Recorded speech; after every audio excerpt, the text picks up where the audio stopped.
বলেছিলাম যে আমাদের মানসিক আদান প্রদান, ভাবের আদান প্রদান ঘটাতে।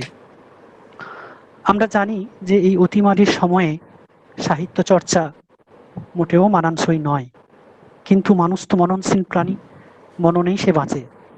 তাই এই দুর্যোগ সময়ে নিজের মানসিক সুস্থতা রক্ষা করা এবং অন্যের সাথে একাত্ম হওয়ার উদ্দেশ্য নিয়ে আমরা সপ্তাহে একদিন বাংলা সাহিত্যের বিভিন্ন অধ্যাপক, সমালোচক, গবেষক, শিক্ষক সকলের সাথে একটা সান্ধ্যকালীন আড্ডার আয়োজন করেছি। এর আগে আমাদের এই আলোচনায় বিভিন্ন সময়ে যোগ দিয়েছেন এরকম বিশ্ববিদ্যালয়ে, বিভিন্ন মহাবিদ্যালয়ের শিক্ষকরা আমাদের এসে আমাদের কোনো বিষয় নিয়ে আলাপ আলোচনা করেছেন। আজকে আমরা আনন্দিত, আজকে আমরা আপ্লুত, আজকে আমরা আমাদের আনন্দ প্রকাশ করার ভাষা নেই। আমরা পেয়েছি আমাদের মধ্যে সর্বমান্য প্রণম্য অধ্যাপক অর্জুন দেব সেন শর্মা মহাশয়কে। অনেকেই প্রশ্ন করেছিলেন আমাকে যে আমি তো দক্ষ ছাত্র নই বা তার সামনে বসে পড়ার সুযোগ আমার হয়নি। আমি কি শুরু করবো এখন? স্যার একটু খালি 1 মিনিট আমি একটু বললি। আমি শুনতে পাচ্ছি না। আচ্ছা আচ্ছা। তো সেই স্যার যখন বিদ্যামন্দিরে যেতেন দাদাদের মুখ থেকে শুনতাম যে স্যারের পড়ানো, স্যারের বলা, স্যারের বিষয় কি ভাবার যে আঙ্গিক, এইসব বিষয়ে অনেকদিন ধরে ইচ্ছে ছিল যে সামনাসামনি না পড়তে পারি, কিন্তু কোনোদিন যদি সময় সুযোগ হয় তাহলে স্যারের কাছে কিছু বিষয় একটু পড়বো, জানবো, বুঝবো। তো সেটা খুব তাড়াতাড়ি হয়ে গেল। স্যারকে একদিন ফোন করে বললাম, স্যার আমরা সবাই একটু সন্ধ্যাবেলা আড্ডা দেবো একসাথে, আপনি আমাদেরকে একটু সময় দেবেন, কোনো একটা বিষয় নিয়ে আপনার সাথে কথা হবে। স্যার তখন বললেন যে আমি বৈষ্ণব পদ এখন পড়ছি, বৈষ্ণব পদ আমার ভালো লাগছে, আমি কয়েকটা বৈষ্ণব পদ নিয়ে তোমাদের সাথে আলোচনা করি। সেই শুরু, আর আজকে তার সেই বাস্তবায়ন। আমার বৈষ্ণব পদাবলী সম্পর্কে একটা কথাই মনে হয়, বাংলা সাহিত্যের সমৃদ্ধ শাখাগুলির মধ্যে বৈষ্ণব পদাবলীর এই আবেদন যে যুগ থেকে যুগান্তরে, কাল থেকে কালান্তরে বৈষ্ণব পদাবলী জীবন্ত। বৈষ্ণব পদাবলী কখনো পুরনো হয় না, বৈষ্ণব পদাবলী কখনো বিরক্ত লাগে না। বৈষ্ণব পদাবলী পড়া যায়, ভাবা যায়, যত শোনা যায়, বোঝা যায়, ক্রমশ আমার খুব মনে পড়ে 2012-তে রামকৃষ্ণ মিশন বিদ্যামন্দিরে একটি সেমিনারের আয়োজন করা হয়েছিল এবং সেই সেমিনারে বলতে এসেছিলেন স্বপ্নময় চক্রবর্তী। তাকে ইনভাইট করার দায়িত্ব ছিল, তখন তিনি আকাশবাণী ভবনে কর্মরত। আমি তাকে গেছিলাম, কিছুই বুঝি না, সবে ফার্স্ট ইয়ারে পড়ি বাংলা অনার্স নিয়ে। তিনি প্রশ্ন করেছিলেন, আচ্ছা তুমি কোনো ক্লাসিক উপন্যাস পড়েছো? বুঝতেই পারি ক্লাসিক উপন্যাস কি বলে, কাকে বলে। তখন বলেছিলাম মহাভারত পড়েছি। তো যাই হোক, উত্তরটা দেওয়ার পরে বুঝতে পারিনি যে তিনি খুশি হয়েছিলেন কি খুশি হন।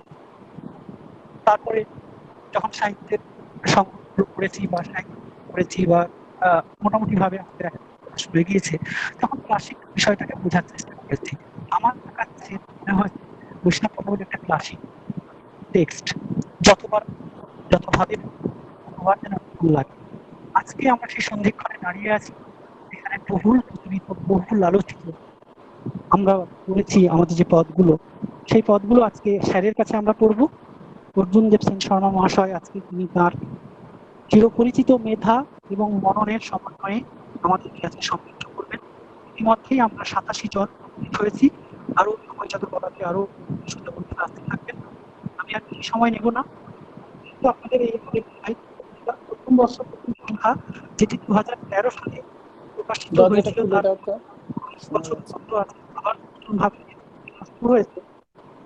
তো এই জন সাহিত্য পত্রিকার পক্ষ থেকে আবার সবাইকে শুভ সন্ধ্যা, সবাইকে শ্রদ্ধা জানাচ্ছি, সবাইকে এই অনুষ্ঠানে আরেকবার স্বাগত জানিয়ে স্যারকে বলছি, স্যার আজকের আলোচনা আপনি শুরু করুন। ধন্যবাদ সবাইকে, শুভ সন্ধ্যা। এখানে কয়েকজনকে আমি দেখলাম তারা আমার থেকে এই বিষয়ে আলোচনায় যোগ্য, তবু তাদের সামনে আমাকে বলতে হচ্ছে, এটা আমার পক্ষে একটা পরীক্ষা। যাই হোক, গৌড়ীয় বৈষ্ণব পদাবলী পড়বার আগে কতগুলো সাধারণ বিষয় একটু আলোচনা করে নেওয়া ভালো। গৌড়ীয় বৈষ্ণব পদ যখন আমরা আস্বাদন করছি, আমরা মনে রাখব যে আমরা ভারতীয় কাব্য সাহিত্যের রস যেভাবে আস্বাদন করি, গৌড়ীয় বৈষ্ণব সাহিত্যের রস আস্বাদনের ক্ষেত্রে আমাদের সেই অধিকার নেই। কারণ ভারতীয় সাহিত্যের বা ভারতীয় অলঙ্কার শাস্ত্রের যে রসপ্রস্থান অভিনবগুপ্তর হাতে যা উত্তুঙ্গ রূপ লাভ করেছে বা শেষ রূপ লাভ করেছে, তারপরেও আরো কয়েকটি রূপ আছে, সেগুলো আমরা তত আলোচনা করি না। যে শেষ রূপ লাভ করেছে তাতে তন্ময়ী ভবন একটি বিশেষ অঙ্গ, এবং এই তন্ময়ী ভবন তদ্বস্তুর সঙ্গে সামান্যীকরণ, এবং সেটা হতে গেলে প্রথমে বিভাবাদীর সঙ্গে সামান্যীকরণ হয়েই তারপরে তদ্বস্তুর সঙ্গে সামান্যীকরণ হতে হয়। সেই তদ্বস্তুটা হচ্ছে সাধারণীকৃত স্থায়ী ভাব। কিন্তু বৈষ্ণব পদাবলীর ক্ষেত্রে সাধারণ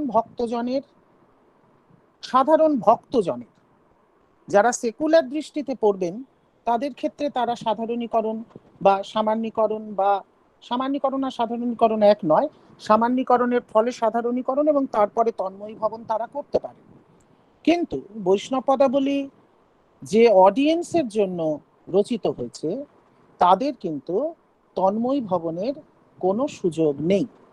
তন্ময়ী ভবনের সুযোগ নেই মানে যে তারা কিন্তু রাধার জায়গায় নিজেকে এবং কৃষ্ণের জায়গায় নিজের দ্বৈতকে বসিয়ে গৌড়ীয় বৈষ্ণব পদ, মানে মূলত বৃন্দাবনের আদর্শে রচিত বা বৃন্দাবন যে পদগুলিকে নিজের আদর্শে গৃহীত বলে সংকলন গ্রন্থগুলিতে স্থান দিয়েছিল, সেই পদগুলিকে আস্বাদন করবার জন্য সাধারণ ভক্ত শ্রোতা বা ভক্ত পাঠকের কিন্তু সেই অধিকার নেই। তাহলে তাদের কি অধিকার আছে? এই পদগুলি তাদের সাধনাঙ্গ, সম্পূর্ণরূপে সাধনাঙ্গ এবং সাধন ভক্তির অন্তর্গত। খুব উচ্চ স্তরের সাধক, মানে যারা প্রেম ভক্তিতে প্রবেশ করেছেন, তাদের জন্য কিন্তু গৌড়ীয় বৈষ্ণব পদ রচিত নয়।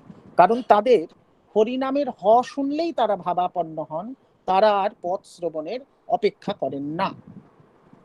সাধন ভক্তিতে যারা আছেন, যাদের রক্তঙ্কুর মাত্র জেগেছে, অর্থাৎ ভক্তিরতির অঙ্কুর মাত্র জেগেছে, আপনারা প্রয়োজন হলে রাধা গোবিন্দনাথ দেখবেন, যাদের রক্তঙ্কুর মাত্র জেগেছে, সেই রক্তঙ্কুর মাত্র জাত ভক্তের জন্য এই শ্রবণ, কীর্তন, বন্দন ইত্যাদি যে সাধনাঙ্গ রয়েছে, 8টি সাধন, নববিধ সাধনাঙ্গ রয়েছে, সেই নববিধ সাধনের একটি সাধন হচ্ছে গিয়ে গৌড়ীয় বৈষ্ণব পদ শ্রবণ।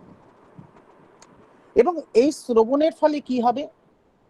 এই শ্রবণের ফলে যেটা হবে, মহাপ্রভু বলেছিলেন যে কলিতে ভক্তের লঘু উপায় দুটি। লঘু উপায় মানে হচ্ছে সহজ উপায়, কারণ যেহেতু তিনি তো সবাইকে নাম গান করছেন, সবাই উচ্চ স্তরের সাধক নন, সবার পক্ষে উচ্চ স্তরের সাধক হওয়া সম্ভব নয়।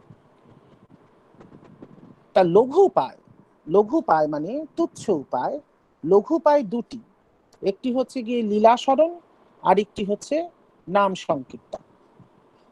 তা এই লীলাস্মরণ এবং নাম সংকীর্তন এই দুটোই একই সঙ্গে হচ্ছে এই বৈষ্ণব পদাবলীর শ্রবণে অথবা কীর্তনে এবং শ্রবণে লীলাস্মরণ এবং নাম সংকীর্তন হচ্ছে। এবং লীলাস্মরণের ফলে কি হচ্ছে? লীলাস্মরণের ফলে আস্তে আস্তে তার ভক্তি যত পরিপক্ক হচ্ছে, তত তিনি রাধা ও কৃষ্ণের যে প্রেমকুঞ্জ, সেই প্রেমকুঞ্জের সম্মুখবর্তী হচ্ছেন, এবং তারপরে যদি তিনি গুরুর আনুকূল্য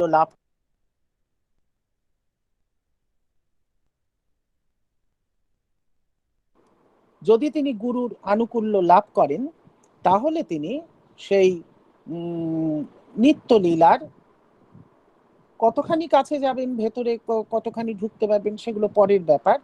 কিন্তু যেটা খুব গুরুত্বপূর্ণ ব্যাপার, যে সেটা হচ্ছে গিয়ে যে তাহলে কাব্যরস আস্বাদনের যে ভারতীয় পদ্ধতি, সেই কাব্যরস আস্বাদনের ভারতীয় পদ্ধতিতে কিন্তু ভারতীয় কাব্যরস আস্বাদনের পদ্ধতিতে কিন্তু গৌড়ীয় বৈষ্ণব কাব্যের রস আস্বাদন করবার কোনো জায়গা নেই। তাহলে গৌড়ীয় বৈষ্ণব পদাবলিতে শুনে ভক্ত কি আস্বাদন করবেন?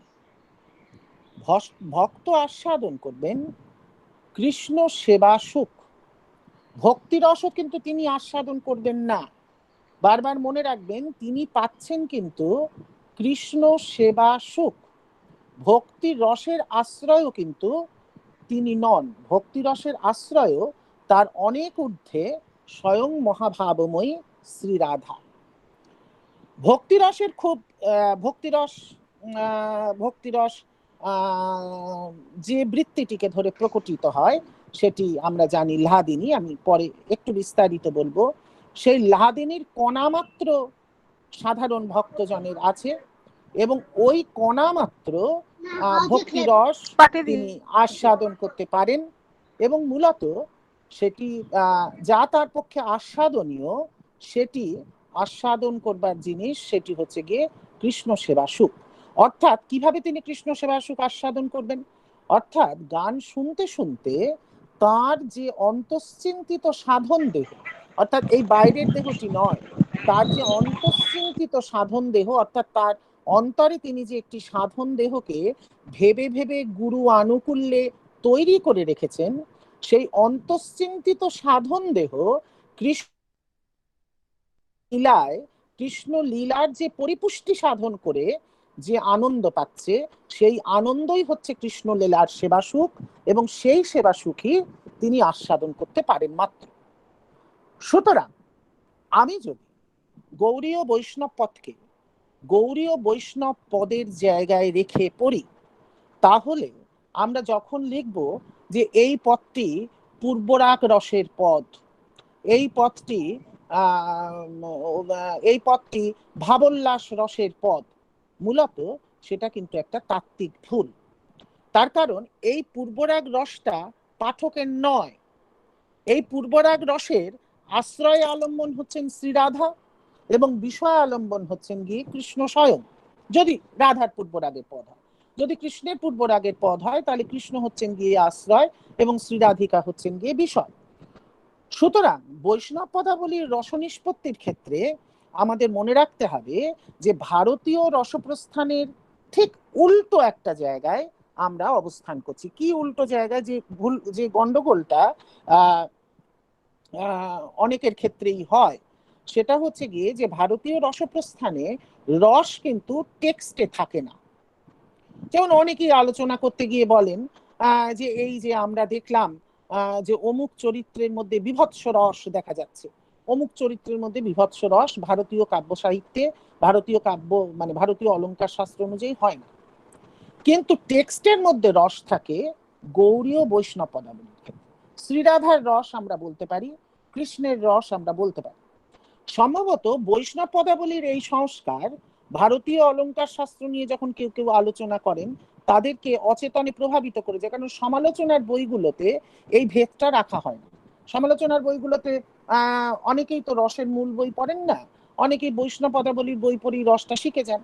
এখন মুশকিল হচ্ছে বৈষ্ণব পদাবলীর ক্ষেত্রে আমরা টেক্সটে রস পাবো, কিন্তু পাঠকের ক্ষেত্রে রস পাবো না। আর ভারতীয় অলঙ্কার শাস্ত্রের ক্ষেত্রে আমরা টেক্সটে রস পাবো, কিন্তু টেক্সটে রস পাবো না, কিন্তু পাঠকের অন্তঃস্থলী হচ্ছে গিয়ে রসের আশ্রয়। এটা হচ্ছে গিয়ে বৈষ্ণব পদাবলী পড়বার একদম প্রাথমিক একটা আমাদের প্রস্থান বিন্দু।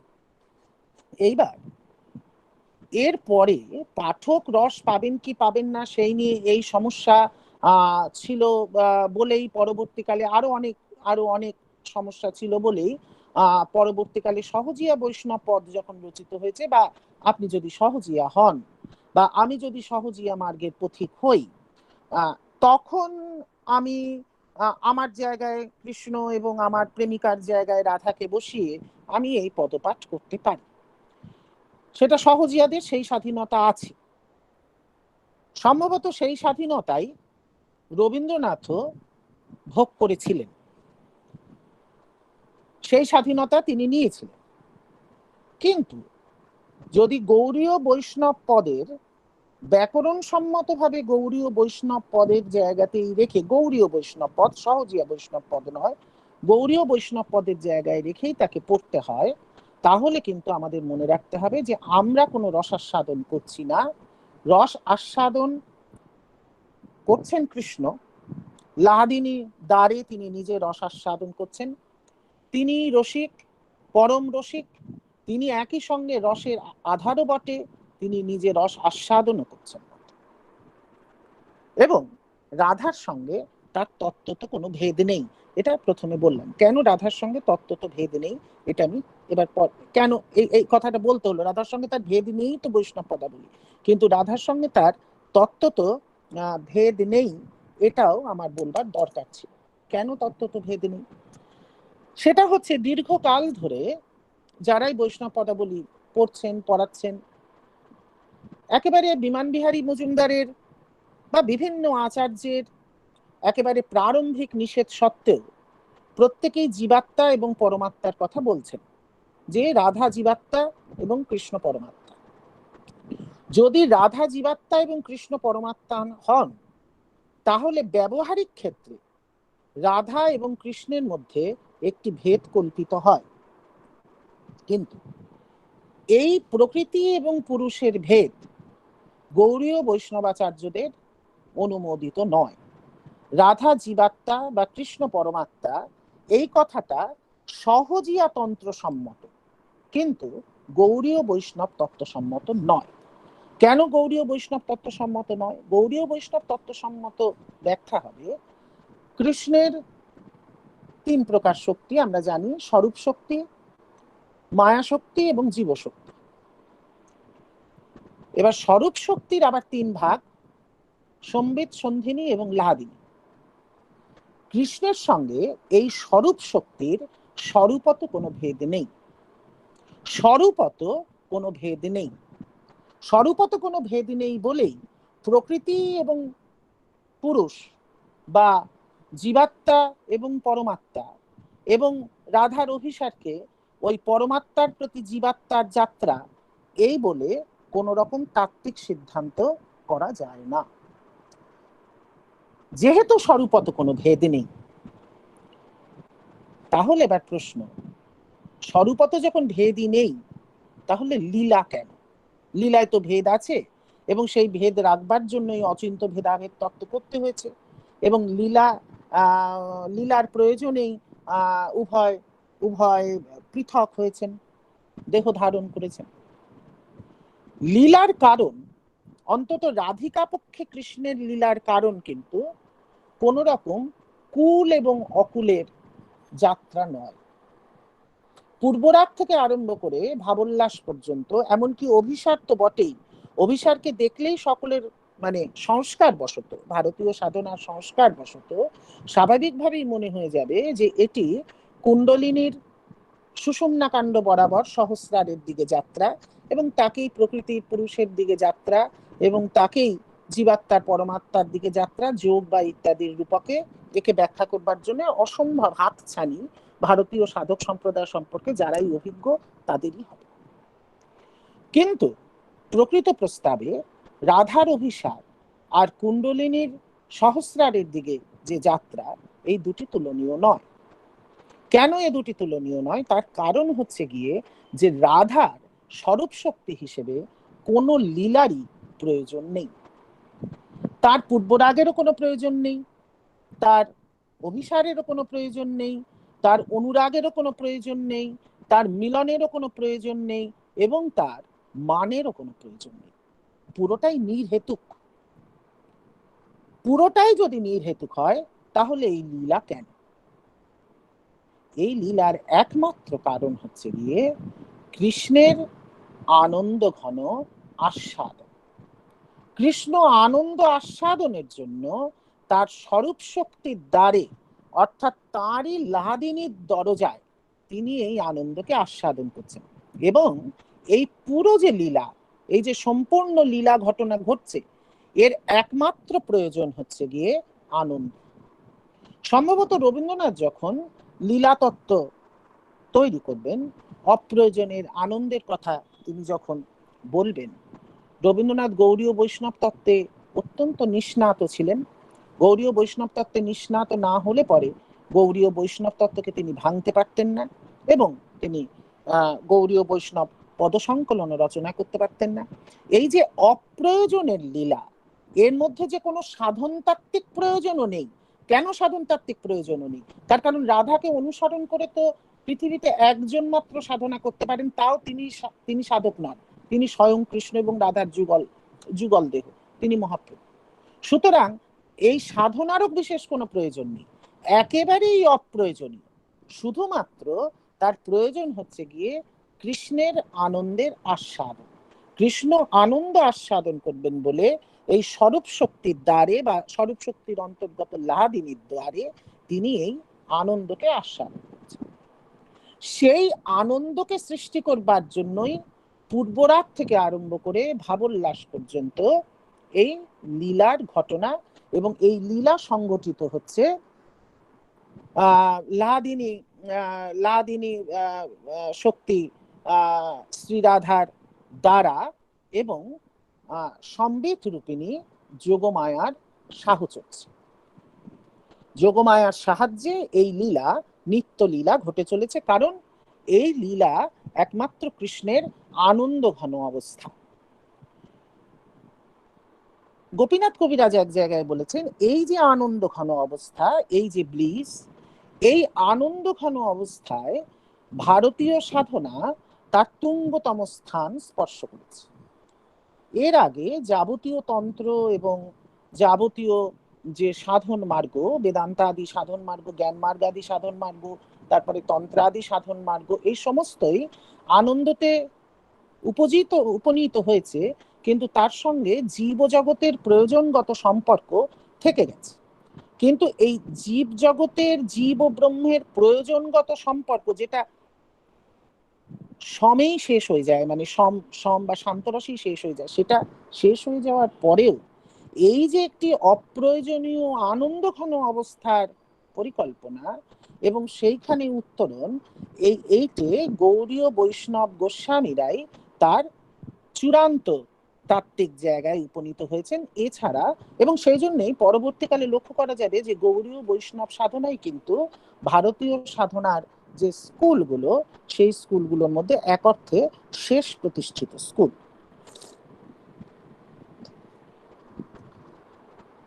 এই সাধনা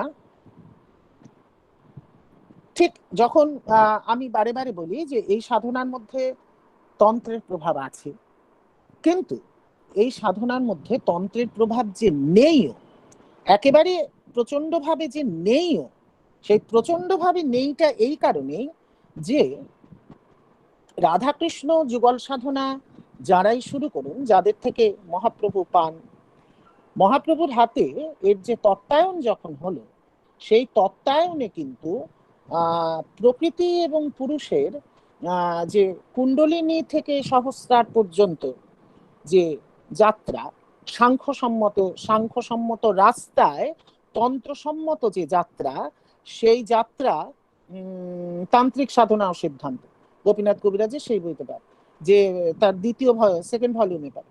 আচ্ছা, সেই যে যাত্রা, সেই যাত্রা ওটা তন্ত্রসম্মত যাত্রা। সেই যাত্রার সঙ্গে কিন্তু রাধার এই পূর্বরাগ থেকে আরম্ভ করে ভাবোল্লাস পর্যন্ত তার যে যাত্রা, এই যাত্রাকে মেলানো যাবে না। সেজন্য যাবে না বলেই তন্ত্রের সঙ্গে এখানে ভেদ রয়েছে, এবং তন্ত্রের সঙ্গে যে তার ভেদ রয়েছে, তার সাধন তাত্ত্বিক যে ভেদ, সেই ভেদটা আমি পূর্বে আমার বইতে আলোচনা করেছি, কিন্তু আমি পদের দিকে আর প্রবেশ করিনি। আজ রাধাষ্টমী, জন্মাষ্টমী কৃষ্ণপক্ষে, তার 15 দিন পরে শুক্লপক্ষের অষ্টমীতে রাধার আবির্ভাব। সেই আবির্ভাব তিথি কেন আজকে প্রকটিত হলো তা নিয়ে আলোচনা করবার আমার এখানে এই মুহূর্তে কোনো ইচ্ছে নেই। আমি যে পথ কটি আলোচনা করব ভেবেছি, সেই পথ কটি আমি আস্তে আস্তে এই যে তাত্ত্বিক ভূমিকাটুকু করলাম, এই ভূমিকার সূত্রপাতে আমি সেইখানে চলে যাই। আচ্ছা, আমি প্রথম যে পথটি আলোচনা করব, সেই পথটি আমাদের সকলেরই খুবই পরিচিত এবং এটি সব জায়গায় পড়ানো হয় এবং চৈতন্য বিষয়ক একটি পদ, কারণ মহাপ্রভুকে স্মরণ না করে গৌড়ীয় বৈষ্ণব পদপাঠ অন্যায়।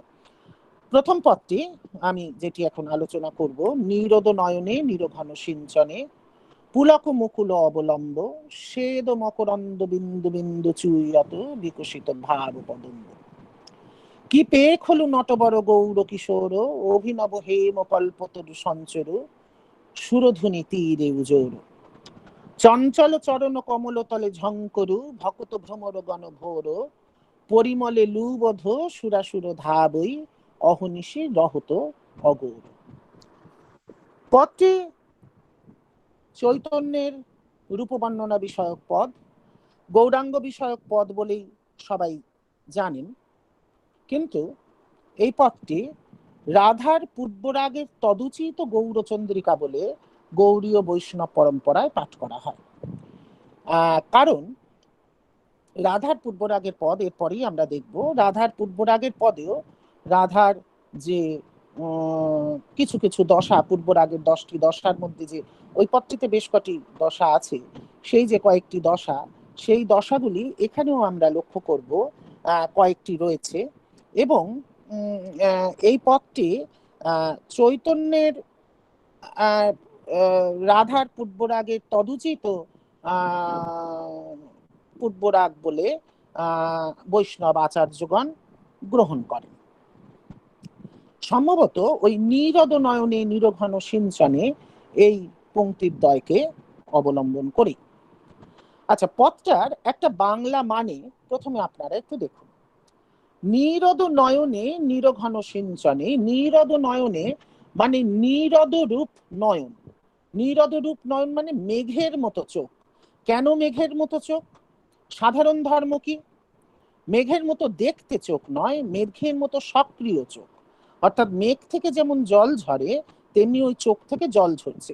নিরঘন সিঞ্চনে, ঘন জল তা থেকে সিঞ্চিত হচ্ছে। পুলক মুকুল অবলম্ব, এবং পুলক মুকুল যারাই বৈষ্ণব পদাবলী পড়েছেন তারাই জানেন যে অষ্টসাত্ত্বিক ভাববিকার বলে একটি বস্তু আছে। আমরা ভারতীয় অলঙ্কার শাস্ত্রে অষ্টসাত্ত্বিক মহাভাবের কথা সেরম ভাবে পাইনি। অনুভাব ছাড়াও, সঞ্চারী ভাব ছাড়াও তারা অষ্টসাত্ত্বিক মহাভাব কল্পনা করেছেন, যেগুলি মহাপ্রভুর ক্ষেত্রে তারা দিব্য জীবনে দেখেছিলেন যে কৃষ্ণ প্রেম আস্বাদন করে তার দেহের বিকার হতো। সেই অষ্টসাত্ত্বিক বিকারের একটি তো অশ্রু আমরা প্রথমেই পেলাম, দ্বিতীয় হচ্ছে পুলক মুকুল অবলম্ব, অর্থাৎ আনন্দের ফলে তার শরীরে রোমাঞ্চ যাচ্ছে। সেই যে রোমাঞ্চগুলি, রোমাঞ্চ কণ্টক, সেই রোমাঞ্চ কণ্টকগুলিকে তারা বলছেন আনন্দের মুকুল, সেগুলি তার দেহে উদ্ভাসিত হচ্ছে। শ্বেদ মকরন্দ বিন্দু বিন্দু চুইয়ত বিকশিত ভাব কদম্ব, অর্থাৎ ঘাম। ঘামও অষ্টসাত্ত্বিক মহাবিকারের একটি, কারণ ওই ভয়ঙ্কর যে ঝংকার তার শরীরময়, প্রেমের যে ঝংকার তার শরীরময় বেজে উঠছে, তার ফলে তার শরীরে ঘাম হওয়াটা খুব স্বাভাবিক। শুধু ঘাম নয়, আমি অন্যত্র পড়েছি যে মহাপ্রভুর ক্ষেত্রে মহাপ্রভুর রোমকূপ দিয়ে রক্তবিন্দু স্ফুরিত হতো, অর্থাৎ হাই প্রেশার ছিল। অভিনব, আচ্ছা, শ্বেদ মকরন্দ বিন্দু বিন্দু চুইয়ত বিকশিত ভাব কদম্ব, আচ্ছা মানে ভাবরূপ কদম্ব, অর্থাৎ কদম্ব ফুলের গায়ে যেরকম কাঁটা, সেই রকম তার ওই পুলক মুকুলের ফলে তার দেহটি যেন একটি ভাব কদম্বের মতো উদ্ভাসিত হল। কি পেখ হলো নটবর গৌর কিশোর, কি দেখলাম, নটবর গৌর কিশোর তিনি নাচছেন, অর্থাৎ কৃষ্ণ যেমন নাচেন তিনিও নাচছেন। যদিও এটি কৃষ্ণভাবে ভাবিত রাধার পদ নয়, এটি রাধা ভাবে ভাবিত মহাপ্রভুর পদ। অভিনব হেম কল্পতরু সঞ্চরু সুরধুনি তীরে উজোর, বোঝাই গেল এখানে উপমাগুলো সব অঙ্গের উপমা। আসলে সমগ্র মহাপ্রভুকেই, মানে মহাপ্রভুর সমগ্র দেহকেই একটি কল্পবৃক্ষের সঙ্গে, একটি গাছ, কিন্তু সেই গাছটি অভিনব, মানে দ্বিতীয় কোনো জোর নেই, মানে এর কোনো জুড়ি পাওয়া যাবে না, এবং কল্পতরু, অভিনব হেম কল্পতরু। কারণ স্বর্গে যে কল্পতরু রয়েছে সেই কল্পতরু হেম কিনা আমরা জানি না, কিন্তু ইনি স্বর্ণবর্ণ গৌরবর্ণ ধারণ করেছেন, সেই জন্য অভিনব হেম কল্পতরু সঞ্চরু সুরধ্বনি তীরে উজর, এবং তিনি সঞ্চরমান। স্বর্গের যে কল্পতরু, সেই স্বর্গের যে কল্পতরু তা সঞ্চরমান নয়, তা নৃত্য করতে পারে না, কিন্তু মহাপ্রভুরূপ যে কল্পতরু, সেই মহাপ্রভুরূপ কল্পতরু সুরধুনী তীরে, অর্থাৎ গঙ্গার তীরে, অর্থাৎ নবদ্বীপ লীলা কল্পিত হচ্ছে, যদিও রাধা ভাব কিন্তু নবদ্বীপ লীলায় সেরকম ভাবে অনুপস্থিত, এরকমই আমরা জানি। কিন্তু গোবিন্দদাস যখন এই পদ লিখছেন, আমি দেখাবো এই পদের যে পূর্বসূত্রগুলো আমরা দেখাবো, অবশ্যই রূপ গোস্বামী প্রভাবিত কয়েকটি অংশ আছে। এখানে তিনি গঙ্গার তীরে অর্থাৎ নবদ্বীপে এই লীলার কল্পনা করছেন। অভিনব হেম কল্পতরু সঞ্চরু সুরধুনী তীরে উজোর। তাহলে বিকশিত ভাব কদম্ব কোনটি আর গাছই বা কোনটি? কারণ গাছে তো কদম্বগুলো ফুটে ফুটে ঝুলে ঝুলে থাকে। মহাপ্রভু যদি বৃক্ষ হন, তাহলে সেই প্রেম বৃক্ষের যে কদম্ব, তার সারা শরীরেই কাঁটা উঠেছে, কিন্তু কদম্বটি অবশ্যই তার মুখমণ্ডল। এবং কি হচ্ছে সেই মুখমণ্ডলে? সেই মুখমণ্ডল থেকে যে শ্বেদ মকরন্দ, অর্থাৎ শ্বেদরূপ মধু বিকশিত হচ্ছে, সেই শ্বেদরূপ মধু আস্বাদন করবার জন্য তার চতুর্দিকে ভ্রমরের আধিক্য হয়েছে। এই ভ্রমর কারা? এই ভ্রমর হচ্ছেন গিয়ে ভক্ত ভ্রমরগণ ভোর, অর্থাৎ ভক্ত ভ্রমরগণ সেখানে ভরে গিয়েছে। আচ্ছা, এই অলংকারটি এখানে যে এই যে সম্পূর্ণ অলংকারটি এখানে যে সাজানো হয়েছে, অলংকার ছাড়া রূপকল্প তৈরি হয় না, এইটিকে আমরা উপমাই বলতে হবে। তার কারণ হচ্ছে গিয়ে এখানে উপমান উপমেয় দুপক্ষই আছে। দুপক্ষের মধ্যে কোনো জায়গায় মানে কোথাও এই নেই, মানে সাধারণ ধর্ম আছে কিন্তু তুলনাবাচক শব্দ নেই। এটিকে পরম্পরিত রূপক বলা যাবে না, কারণ পরম্পরিত রূপক করতে গেলে পরে এক বাক্যের অলংকার করতে হতো, পরম্পরিত রূপক করা যাবে না। এটিকে সাঙ্গরূপকও করা যাবে না, তার কারণ অভিনব হেম কল্পতরু আছে। অভিনব হেম কল্পতরুকে শ্যামাপদ চক্রবর্তী বলেছেন অধিকারুর বৈশিষ্ট্য রূপক। অধিকারুর বৈশিষ্ট্য রূপক মানে কি?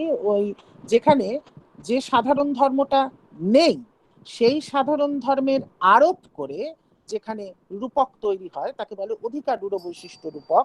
এখানে এই যে অভিনব হেম কল্পতরু সঞ্চরু, অর্থাৎ স্বর্গের কল্পতরু সঞ্চরমান হয় না, কিন্তু এই কল্পতরু সঞ্চরমান। এইখানে এই যে সঞ্চরমানতা, একে আরোপ করে যে রূপকটি তৈরি করা হলো, এটি অধিকারুর বৈশিষ্ট্য রূপকের উদাহরণ।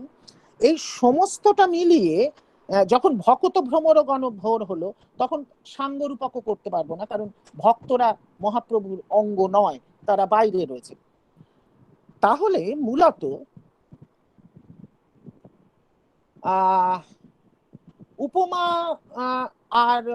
উপমা আর রূপকের মাঝামাঝি করতে হয় এখানে। তার কারণ ওই যে মাঝখানে আছে না, কি পেক হলো নটবর গৌর কিশোর, মানে নটবর গৌর কিশোর তিনি তো হচ্ছেন প্রস্তুত, তিনি হচ্ছেন গিয়ে উপমেয়কে এমন ভাবে মানে এখানে প্রতিষ্ঠিত করা হলো যে উপমান দ্বারা উপমেয়কে গ্রাস করা সেটাও সম্ভব নয়, সেটা রূপক করে। তাহলে এখানে যেটা হয়েছে, উপমা ও রূপকের মাঝামাঝি একটা অলংকারের ধরন তৈরি হয়ে সম্পূর্ণভাবে মহাপ্রভুর এই যে কদম্ব তরুর মতো, ভক্তি কদম্ব তরুর মতো যে রূপকল্প, সেই রূপকল্পটাই এখানে স্পষ্ট হয়ে দাঁড়িয়েছে। অলংকারের পরিচয় এখানে গুণীভূত হয়ে গিয়ে রূপকল্পের পরিচয় এখানে তীব্র হয়ে উঠেছে। আচ্ছা, এইবার এই নীরদ নয়নে নিরঘন সিঞ্চনে পুলক মুকুল অবলম্ব, এ তো কৃষ্ণ প্রেমে মহাপ্রভুর এই অবস্থা, এবং এই কৃষ্ণ প্রেম এবং তার ফলে তার চোখ দিয়ে জল, এসবগুলো হলো কি করে, সেই অংশটা এখানে নেই। তিনি মুখে অবিরত কৃষ্ণ নাম নিচ্ছেন। যে কৃষ্ণ নাম রূপ অমৃত তিনি যেই মুখবিবরে গ্রহণ করছেন, তৎক্ষণাৎ তার দেহ থেকে এই অশ্রুস্তম্ভ সেদাদি বিকার বহির্গত হচ্ছে এবং তার সমগ্র দেহকে একটি ভক্তি কদম্ব তরুর সঙ্গে অভিন্ন করে তুলছে, এবং সেইখানে ভক্ত ভ্রমরগণ এসে সেই প্রেমধন গ্রহণ করবার জন্য আর্ত হয়ে উঠেছে। এই যে চিত্রকল্প, এই চিত্রকল্প আসলে বহু পাঠিক গোবিন্দ দাস, সুপণ্ডিত গোবিন্দ দাস, আমার একটু যেহেতু আজকাল আমি বড় বেশি কম্পিউটার অভ্যস্ত হয়েছি, সেজন্য আপনাদেরকে একটু সময় নেব। বহুপাঠী গোবিন্দ দাস এই জায়গাটি গ্রহণ করছেন, মানে মূলত এই পদের পিছনে আমরা তিনটি উৎস আমরা খুঁজে পাব। গোবিন্দ দাস বৈষ্ণব তত্ত্বে অত্যন্ত সুপণ্ডিত ছিলেন। আপনারা জানেন গোবিন্দ দাস প্রথম জীবনে শাক্ত ছিলেন, পরবর্তী জীবনে তিনি বৈষ্ণব হন। তার উদরী রোগ হয়েছিল, উদরী রোগ মানে পেটে জল, সম্ভবত টিউবারকুলোসিস। এই উদরী রোগ তার কৃষ্ণ কৃপায় সেরে যায়, এবং কৃষ্ণ কৃপায় সারবার পর গোবিন্দ দাস কবিরাজ জাতিতে বৈদ্য ছিলেন এবং সম্ভবত কোনো চিকিৎসা পদ্ধতিতেই সেরেছিল। তা সারবার পরে তিনি কৃষ্ণ নাম, কৃষ্ণ ভক্তিতে প্রবিষ্ট হন, এবং কৃষ্ণ ভক্তিতে প্রবিষ্ট হওয়ার পর তিনি অলঙ্কার শাস্ত্রে অত্যন্ত অগ্রসরশীল পাঠক হন, এবং তারপরে তিনি মূলত রূপ গোস্বামীকেই অনুসরণ করেন। আচ্ছা, রূপ গোস্বামীর তিনটি চৈতন্যাষ্টক আছে। এই তিনটি চৈতন্যাষ্টক জীব কর্তৃক, শ্রীজীব কর্তৃক সংগৃহীত স্তবমালায় আপনারা পাবেন। তিনটি চৈতন্যাষ্টক বাংলায় কোথায় পাবেন, মানে বাংলা কোন বইতে হাতের কাছে পাবেন সেটা না আমি বলে দেব না, কারণ বলে দিলে পরেই আপনারা আমার ওই গোপন সমস্ত রেফারেন্সগুলো আপনারা জেনে যাবেন, সেগুলো আমি মোটেই বলতে রাজি নই। আচ্ছা, তা প্রথম যে চৈতন্যাষ্টকটি, সেই প্রথম চৈতন্যাষ্টকের আমরা দেখব যে সেখানে তিনি এক জায়গায় বলছেন, মানে রূপ গোস্বামী বলছেন যে সংকীর্তনানন্দে নিমগ্ন হয়ে অবিরত তদীয় অশ্রুধারায় ধরাতল অভিষিক্ত হতো, কদম্ব ফুলের কেশরের ন্যায় যার সর্বাঙ্গ পুলকে পরিব্যাপ্ত হতো, ও নিবিড় ও ঘর্মজলে যার সর্বশরীর আর্দ্র হতো, সেই শ্রী চৈতন্যদেবকে আমি কি দেখতে পাবো? আমি আবার রিপিট করছি, আপনারা যদি প্রয়োজন হয় আপনারা লিখেও নিতে পারেন। যিনি সংকীর্তনানন্দে নিমগ্ন হলে, আমি সংস্কৃতটাও বলে দিতে পারি, যিনি সংকীর্তনানন্দে নিমগ্ন হলে অবিরত তদীয় অশ্রুধারায় ধরাতল অভিষিক্ত হতো, এবং কদম্ব ফুলের কেশরের ন্যায় যার সর্বাঙ্গ পুলকে পরিব্যাপ্ত হতো, ও নিবিড় ঘর্ম জলে যার সর্বশরীর আর্দ্র হতো, সেই শ্রী চৈতন্যদেবকে আবার আমি কি দেখতে পাবো? রূপ তো তাকে পরিত্যাগ করে, মানে তারই নির্দেশে তাকে পরিত্যাগ করে বৃন্দাবনে গিয়েছিলেন, সুতরাং তিনি আবার চৈতন্যদেবকে দেখতে পাবেন কিনা এই প্রশ্ন করছেন। এটি তার চৈতন্যাষ্টক, যেটি প্রথম চৈতন্যাষ্টক সেইখানে রয়েছে, এবং এই শ্লোকটি থেকে এই পদটি যে প্রথমাংশটি প্রভাবিত সেটি সম্পূর্ণই বোঝা যাচ্ছে। এবং সেটি যদি চান আমি সংস্কৃতটা বলছি না, কারণ সংস্কৃতটা লিখবার পক্ষে খুব কঠিন। আমি বাংলাটা আরেকবার বলছি। যিনি সংকীর্তনানন্দে নিমগ্ন হলে অবিরত তদীয় অশ্রুধারায় ধরাতল অভিষিক্ত হতো এবং কদম্ব ফুলের কেশরের ন্যায় যার সর্বাঙ্গ পুলকে পরিব্যাপ্ত হতো এবং নিবিড় ঘর্ম জলে যার সর্বশরীর আর্দ্র হতো, সেই শ্রী চৈতন্যদেবকে আবার আমি কি দেখতে পাবো। আচ্ছা, এই চোখের জলে মাটি কাদা হয়ে যাচ্ছে, এটা রূপ গোস্বামীর একটি অত্যন্ত প্রিয় চিত্রকল্প।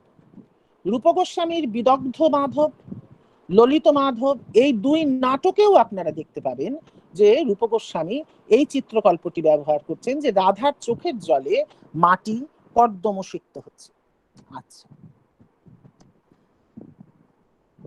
চৈতন্যাষ্টক, দ্বিতীয় চৈতন্যাষ্টক আমি একটু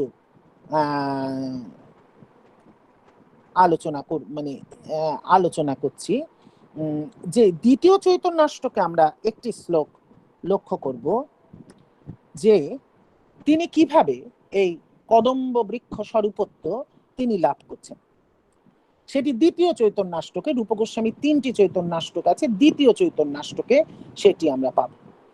যিনি প্রথমত মুখ দ্বারা হরিনামরূপ অমৃত রস পান করে অনবরত অশ্রু বিসর্জন ছলে নয়ন দ্বারা ওই রস যেন উদ্গীরণ করছেন। লক্ষ্য করুন, নীরদ নয়নে নিরঘন সিঞ্চনে পুলক মুকুল অবলম্ব, ওই রস যেন উদ্গীরণ করছেন এবং জগতে প্রেমতত্ত্ব শিক্ষা দেওয়ার জন্য, ওই প্রেমতত্ত্ব গ্রহণ করবার জন্যই ভকত ভ্রমর গণভোর, ওই প্রেমতত্ত্বকে শিক্ষা দেওয়ার জন্য যার কলেবর সর্বদা উল্লসিত, সেই চৈতন্যাকৃতি দেবপুরুষ আমাদিগকে সাতিশয় কৃপা করুন। তাহলে দ্বিতীয় চৈতন্যাষ্টকের 6ষ্ঠ শ্লোক এই পদের আরেকটি উৎস। তৃতীয় চৈতন্যাষ্টক, এই তৃতীয় চৈতন্যাষ্টকের থেকেও গোবিন্দ দাস এই পদটির ক্ষেত্রে প্রভাবিত হয়েছেন। এই অষ্টকের 7ম শ্লোকে শ্রী চৈতন্যের কমনীয় কান্তির বিশদ বর্ণনা রয়েছে এবং এই 7ম শ্লোকে তিনি 7ম শ্লোকে তিনি বলছেন, দেখুন, হে শচীনন্দন, তদীয় মুখমণ্ডল চন্দ্রের ন্যায় অতিশয় আহ্লাদকর, প্রফুল্ল পঙ্কজের ন্যায় তোমার নয়ন যুগল, তোমার অধরবিম্ব ঈষৎ হাস্যরূপ কুসুমস্তবকে সুশোভিত। এর ফলে কি হচ্ছে? হে প্রভু, তোমার মুখপদ্ম বিগলিত কোমল বাক্যরূপ মকরন্দে গাঢ় আসক্ত হয়ে অপূর্ব রসবোধে ভক্তরূপ ভ্রমরগণ অতিশয় চমৎকৃত হচ্ছে এবং তুমি সকলের কল্যাণ কারণ ভগবান নাম রত্নের আকর, অর্থাৎ ভগবত নাম রত্নের আকর। তাহলে আমি দেখলাম যে চৈতন্যদেবের সম্বন্ধে যে 3টি চৈতন্যাষ্টক রূপ গোস্বামী রচনা করেছিলেন, সেই 3টি চৈতন্যাষ্টকের মূলত 4টি শ্লোক, প্রথমটির একটি, দ্বিতীয়টির একটি এবং তৃতীয়টির 2টি, 6ষ্ঠ এবং 7ম, এই 2টি শ্লোক, এই 4টি শ্লোককে অবলম্বন করে এই নীরদ নয়নে নিরঘন সিঞ্চনে পুলক মুকুল অবলম্ব এই পদটি রচিত হয়েছে। এরপরে কিছু অতিরিক্ত কথা থাকে। পদটি আমি বলেইছি যে রাধা ভাবিত চৈতন্যদেবের পদ। রাধা ভাবিত চৈতন্যদেবের এই পদ রাধার পূর্বরাগের গৌরচন্দ্রিকা হিসেবেও এই পদকে গ্রহণ করা হয়েছে এবং বিভিন্ন পদসংকলন গ্রন্থে একে নেওয়াও হয়েছে। হাতের কাছে যদি আপনারা তার প্রমাণ চান, আপনারা এতে পেয়ে যাবেন, ওই আমাদের সত্যগিরির বইতেই আপনারা সেটা পেয়ে যাবেন। এই পদটি রবীন্দ্রনাথকে অন্তত একটি পদে একেবারে স্পষ্টত প্রভাবিত করেছে বলে আমাকে আমার শিক্ষক অধ্যাপক তপব্রত ঘোষ জ্ঞাত করেছেন।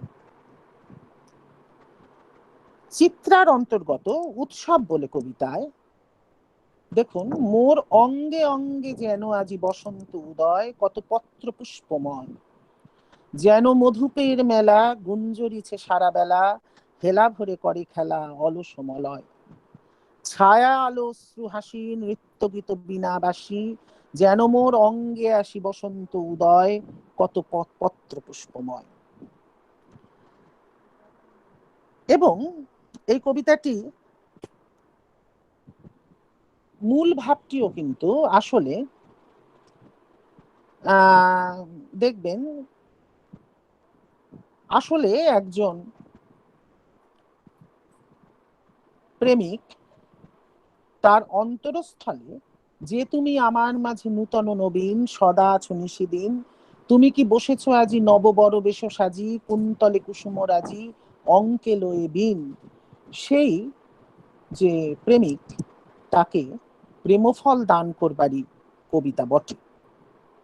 উৎসব কবিতার প্রথম স্তবকে মোর অঙ্গে অঙ্গে যেন আজি বসন্ত উদয়, কত পত্র পুষ্পময়, এইটির মধ্যে এই নীরদ নয়নে পদটির একটি প্রভাব লক্ষণীয়। রবীন্দ্রনাথের আরেকটি গান, যে গানটি আমরা দীনেন্দ্রনাথের গলায় ইউটিউবে আছে, এই গানটিও আমি একটুখানি আপনাদেরকে পড়ে শোনাবো। এটি অবশ্য স্যার লক্ষ্য করেননি, এটি আমি লক্ষ্য করেছি। এটি একটুখানি আপনারা লক্ষ্য করতে বলবো। দেখুন, এখানেও দেখবেন একটি গাছ সপ্রাণ হয়ে উঠেছে, এবং মানে গাছের চিত্রকল্প রয়েছে কিরম ভাবে, মানে ওখানে যেমন মহাপ্রভুকে গাছ হিসেবে কল্পনা করা হয়েছে, এখানে একজন প্রেমিক গাছ হয়ে উঠেছে। রবীন্দ্রনাথ এটাকে আরেক জায়গায় নিয়েছেন। আজি মর্মর ধ্বনি কেন জাগিল রে, মম পল্লবে পল্লবে হিল্লোলে হিল্লোলে, থর থর কম্পন লাগিল রে, কোন ভিখারি হায় রে এলো আমারই এ অঙ্গন দ্বারে, বুঝি সবমন ধন মম লাগিল রে, হৃদয় বুঝি তারে জানে, কুসুম ফোটায় তারি গানে, আজি মম অন্তর মাঝে সেই পথিকেরই পদধ্বনি বাজে, তাই চকিতে চকিতে ঘুম ভাঙিল রে। আচ্ছা, এটা তো কোনো গাছ বলছে না, এটা তো বলছে কোনো এক পথিক ভিখারি যার কাছে প্রেমধন কামনা করছে, সেই প্রেমের রাজ্ঞী নিজেকে একটি গাছের সঙ্গে তুলনা করছেন। মম পল্লবে পল্লবে হিল্লোলে হিল্লোলে থর থর কম্পন লাগিল রে, কেন লাগছে? ওই প্রেমিকের আরতিতে। স্বাভাবিকভাবেই এই গান দুটির ক্ষেত্রে রোমান্টিক, এবং এইখানে কবি প্রেমিক এবং কবি প্রেমিকাকে আমরা সরাসরি আস্বাদন করতে পারি। নীরদ নয়নে পদের ক্ষেত্রে তা হবে না। নীরদ নয়নে পদের ক্ষেত্রে মহাপ্রভু রাধা ভাবিত হয়ে কৃষ্ণের প্রতি তদোচিত পূর্বরাগ রসে আপ্লুত হয়ে যে প্রেমরূপ রতনফল দান করছেন, সেই রতনফল ভক্তগণ গ্রহণ করবার জন্য তার পদতলে উপনীত হয়েছে। এই হচ্ছে গিয়ে সেই পদের বিষয়বস্তু। আচ্ছা, এটি প্রথম পদ, আমি আজকে যা আলোচনা করব বলেছিলাম তাই। দ্বিতীয় পদ যেটি আমি আলোচনা করব, দ্বিতীয় পদ হচ্ছে রাধার পূর্বরাগের পদ। রাধার কি হইল অন্তরে ব্যথা, এটা আপনারা ছোট থেকে আমরা সবাই পড়ে এসেছি। আমি কিছু অতিরিক্ত যোগ করতে যদি পারি, সেই অতিরিক্ত যোগ করবার আকাঙ্ক্ষাতেই এই পদটি আমার আজকে বলা। রাধার কি হইল অন্তরে ব্যথা, আপনারা জানেন, বসিয়া বিরলে থাকা এই কলে, না শুনে কাহারও কথা, সদাই ধ্যানে চাহে মেঘপানি, না চলে নয়ন তারা। রাধার কি হইল অন্তরে ব্যথা, এই পদটি আলোচনা করবার আগে একটি অন্য প্রসঙ্গে আমি একটু যাই। এই পদটি আলোচনা করেছেন মার্ক্সীয় সমালোচক, আমি খুব ছোটবেলায় পড়েছিলাম, তার বইটি আমাদের বাড়িতে ছিল, ভূপেন্দ্রনাথ দত্ত। তার সেই বইটি এখন বেরিয়েছে চিরায়ত থেকে। সেখানে তিনি বলছেন এই পথটি নাকি তুর্কি বিজয়ের পর ইসলামের শাসনে, বই আপনারা খুলে দেখে নেবেন, ইসলামের শাসনে অতিষ্ঠ হিন্দুর হৃদয়ের মর্মক্রন্দন নাকি এই পদের মধ্যে আছে। আচ্ছা, ভূপেন্দ্রনাথ যে এই কথা বললেন, তাহলে ভূপেন্দ্রনাথ সাম্প্রদায়িক হলেন না, কারণ ভূপেন্দ্রনাথ মার্ক্সিস্ট বলে লেবেল পেয়ে গেছেন। অথচ বঙ্কিমচন্দ্র যদি এই কথা বলতেন, তাহলে বঙ্কিমচন্দ্র হয়ে যেতেন সাম্প্রদায়িক। আচ্ছা, থাকে এই প্রসঙ্গ, তার কারণ আমরা এই স্কুলিং এ আলোচনা করব না। এবং চণ্ডীদাসের পক্ষে যারা সাধক, যারা সাধনার মধ্যে প্রবেশ করেছেন, তাদের পক্ষে বাইরে ইসলাম শাসন চলছে কি চলছে না, তার সঙ্গে তার ভেতরের মুক্তির জন্য এই বিষয়গুলো খুব বলাটা খুব কঠিন। এমনকি রামপ্রসাদের ক্ষেত্রেও আমরা ছোটবেলায় সব লিখতে বাধ্য হয়েছি, কিন্তু এসব খুব একটা গ্রাহ্য নয়। রাধার কি হইল অন্তরে ব্যথা, পূর্বরাগের 10টি দশা আপনারা জানেন, পূর্বরাগের সংজ্ঞাও আমি আর বলছি না, এগুলো আপনারা সবাই জানেন। পূর্বরাগের 10টি দশা লালসোদ্বেগজা আগজ্জা স্থানবং জরিমাত্রতু বৈয়গ্রং ব্যাধির উন্মাদং মোহমৃত্যুর দশা দশ, এও আপনারা জানেন। রাধার কি হইল অন্তরে ব্যথা, লালসাবশত হয়েছে বসিয়া বিরলে থাক এই কলে, না শুনে কাহারও কথা। কারণ উদ্বেগ, কৃষ্ণকে পাওয়ার উদ্বেগ। সদাই ধ্যানে চাহে মেঘপানে, না চলে নয়ন তারা, জাগজ্জা, তার চোখটাও নিমিলিত হচ্ছে না। সদাই ধ্যানে চাহে মেঘপানে, না চলে নয়ন তারা, বিরতি আহারে রাঙা বাস পরে যে মতো যোগিনী পাড়া। এবং তিনি যেন খাওয়া দাওয়া খাচ্ছেন না, তার ফলে স্বাভাবিকভাবেই তার ফল হবে তানব, মানে তিনি রোগা হয়ে যাবেন, তানব। এবং যোগিনী পাড়া, যোগিনীর মতন স্তব্ধ হয়ে বসে থাকা, এটা জরিমার লক্ষণ, কারণ স্থিরত্ব, স্থৈর্য, জড়ত্ব।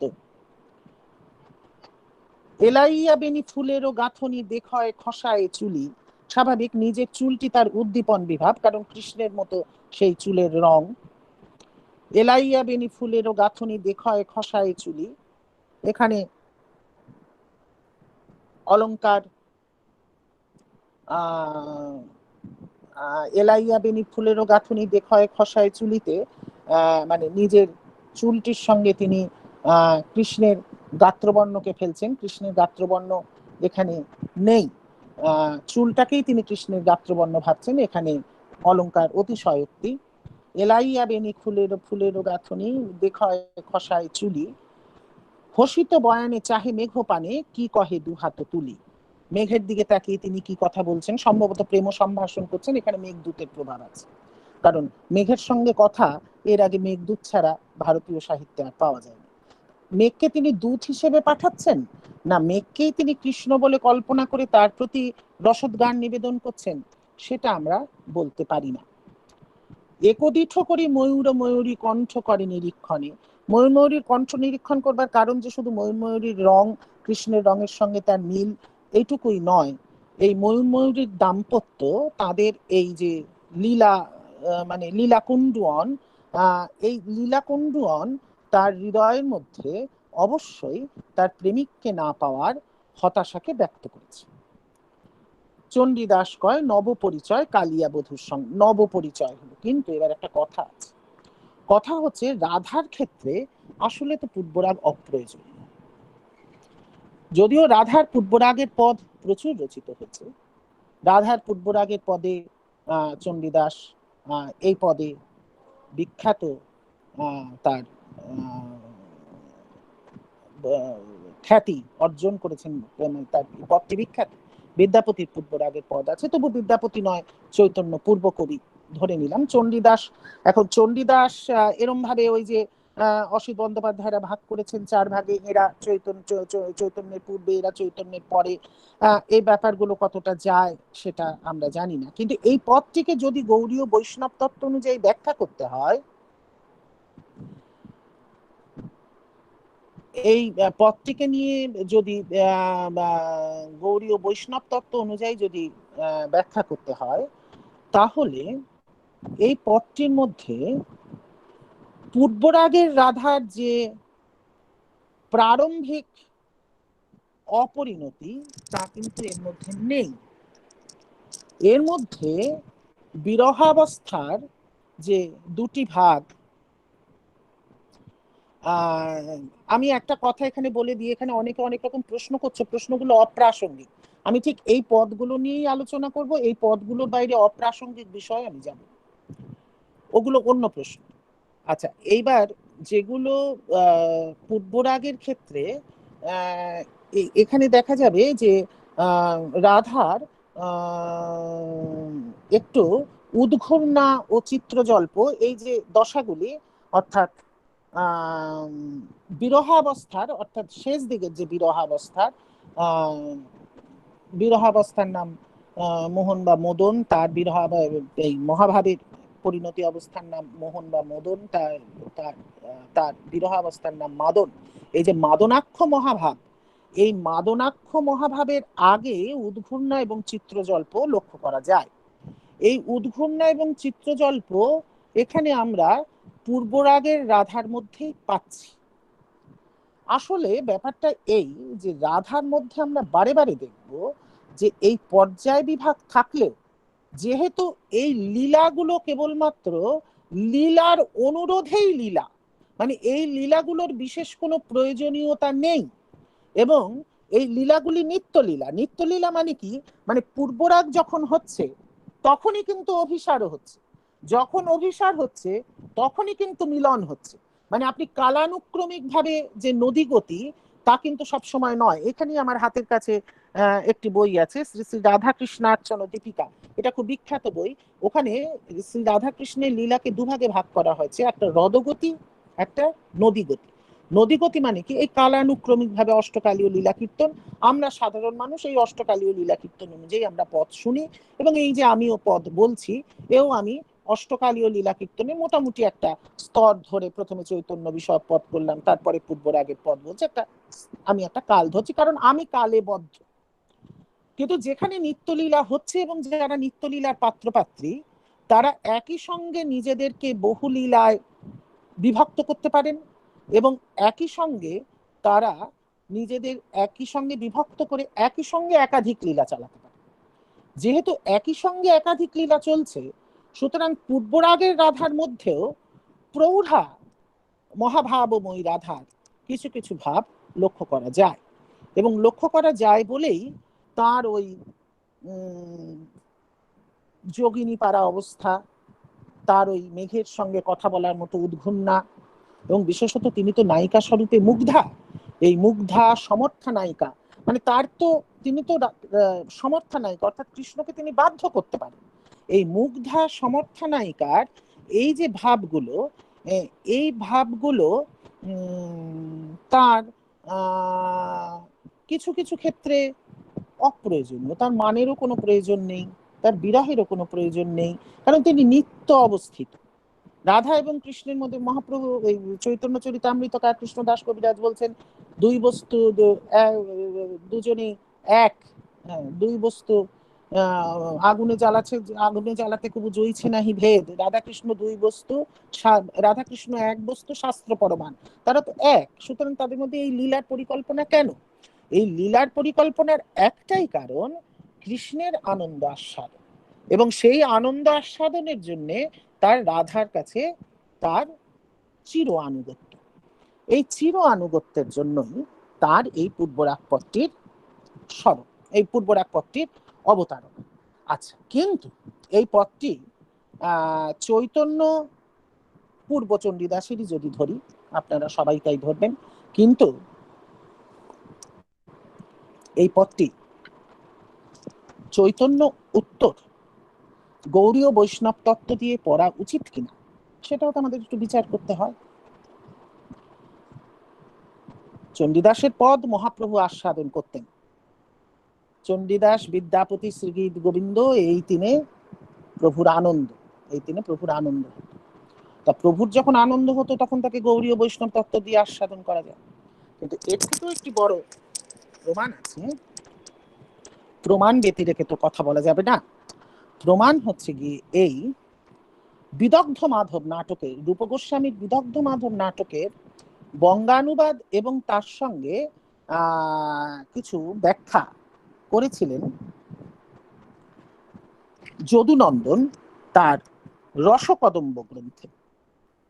আচ্ছা, সেই রসকদম্ব গ্রন্থে দেখুন চণ্ডীদাসের এই পদটি উল্লিখিত হয়েছে, মানে তার অ্যালিউশন গ্রহণ করা হয়েছে। দেখো সেখানে কৃষ্ণচন্দ্রের উদ্বেগ, ওথা কৃষ্ণচন্দ্র অতি উদ্বেগে আছয়, নিজ মনে মনে এই বিচার করয়, অকস্মাৎ যেই হইতে দেখিল রাইরে, নব সৌদামিনী পুঞ্জ কান্তি নিন্দা করে, সেই হইতে মোর চিত্ত নয়ন যুগল। কৃষ্ণ কৃষ্ণ আবার রাধার দেহকে মেলাচ্ছেন বিদ্যুতের সঙ্গে। আচ্ছা, এবার কৃষ্ণ বর্ণনা দিচ্ছেন, সেই হইতে মোর চিত্ত নয়ন যুগল, যোগিনীর প্রায় ধ্যান করহে নিশ্চল। রাধা যোগিনীর প্রায় ধ্যান করছেন, সেটা কৃষ্ণ দেখছেন। বহু চিন্তা যুক্ত মন উপভোগগণ সকল ত্যাজিল নহে স্পৃহা অন্য মন। সে সমস্ত কিছু ত্যাগ করেছে, তার অন্যদিকে স্পৃহা নেই। এত বিচারিয়া কৃষ্ণ আগে চলি যায়, শ্রীমধুমঙ্গল পথ নিরখিয়া রয়। সুতরাং বৈষ্ণব মহাজন হিসেবে চণ্ডীদাসের এই পথটিকে শ্রীকৃষ্ণের মুখ দিয়ে রসকদম্ব গ্রন্থে গৌরীয়, বিখ্যাত গৌরীয় বৈষ্ণব ভক্ত এবং পদকর্তা যদুনন্দন যখন বলিয়ে নিচ্ছেন, তখন এই পথটির প্রামাণিকতা গৌরীয় ভক্তজনের কাছে প্রশ্নাতীত। এই পথটি পরে আমি যে পথটি আলোচনা করব সেটি হচ্ছে গিয়ে একটি অভিসারের পদ। মূলত দেখা গেল শেষ পর্যন্ত, আচ্ছা এইখানে একটা কথা বলে দেওয়ার, যেহেতু সবই বলে নেওয়া উচিত, সেটা হচ্ছে এখানে এই যে রাধার, সব বইতেই আছে যে রাধার এই যে অবস্থা, যে তিনি খাচ্ছেন না, তিনি কোনো দিকে তাকাচ্ছেন না, এই যে অবস্থা, এই যে অবস্থা, এই অবস্থা কবীন্দ্র বচন সমুচ্চয় সদুক্তি কন্যামৃত, সাহিত্য দর্পণ এবং পরবর্তীকালে শ্রীরূপ পদ্মাবলীতে একটি শ্লোক উদ্ধৃত করেছেন। সেখানে রয়েছে, আহারে বিরতি সমস্ত বিষয় গ্রামে নিবৃত্তি পরানা আশাগ্রে নয়নম, যথেত দপরং যস্যকে তাং মনঃ মৌনঞ্চ মিদঞ্চ শূন্যমখিলং ইয়দ্বিশ্বম মাহাতিতে তদ্ব্রু সখী যোগিনী কিমসিভ কি বা বিয়োগিন্যাসী। এই পদটির সারাংশ চণ্ডীদাসের এই পদটির মধ্যে রয়েছে। সুতরাং এই মনে রাখবেন, ভারতীয় সাহিত্য কেন পৃথিবীর সমস্ত সাহিত্যের মধ্যেই একটা অ্যালিউশন থাকে। এটাই হচ্ছে লিটারেচারের নিজস্ব এনার্জি। হ্যাঁ, মানে ভূপেন্দ্রনাথের ওই তত্ত্ব এমন হাস্যকর, মানে যে ওই পদটির তুর্কি বিজয়ের প্রভাবেই যদি ওই পদটি চণ্ডীদাস লিখতেন, তাহলে এই পদটির সঙ্গে অনুবাদের সঙ্গে প্রায় অক্ষর সমিল পরের পদটি থাকতো না, এবং প্রেমের প্রেক্ষাপটে, একটি সাধনার প্রেক্ষাপটে এই পদটি বসিয়ে রাখা হতো না। আচ্ছা, এরপরে আমি পড়াবো হচ্ছে গিয়ে অভিসারের আরেকটি পদ আমরা আলোচনা করব। আমি বলেছি অভিসারের একটি পদ আমি আলোচনা করব, সেটা হচ্ছে গিয়ে কণ্টক গারিক মলসম পদতল মঞ্জির চিরহি ছাপি, গাগরি বাড়ি ঝাড়ি করি পিছালো চলত হি অঙ্কুলে চাপি। একটুখানি বার করে নিতে হবে, যে আমি বলেছি না, আমার এখন সবই কম্পিউটার ভরসা হয়ে যাওয়াতে আমি খুব অশান্তিতে রয়েছি। আচ্ছা, এক সেকেন্ড আমাকে একটুখানি সময় দিন, ততক্ষণ আপনারা একটু কথা বলে নিন।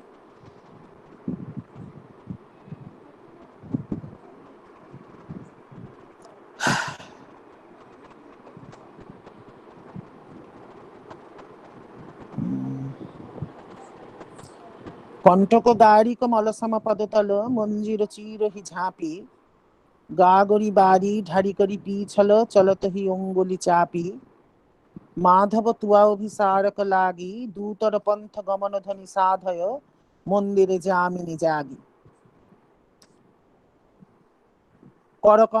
করমুখে নয় করযুগে নয়ন মুদি চলু ভামিনী তিমির পয়ানক আসে করকঙ্কনপন ফণিমুখ বন্ধন শিখই ভুজব গুরু পাশে।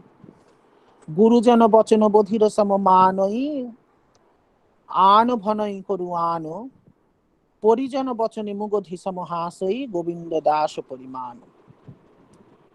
আচ্ছা, এই পথ পড়ানোর আগে যারা যাদবপুরে সেই দুর্লভ সৌভাগ্য একটি ব্যাচটি লাভ করেছিল, যারা অধ্যাপক তপব্রত ঘোষের কাছে বৈষ্ণব পদাবলী পড়েছিল,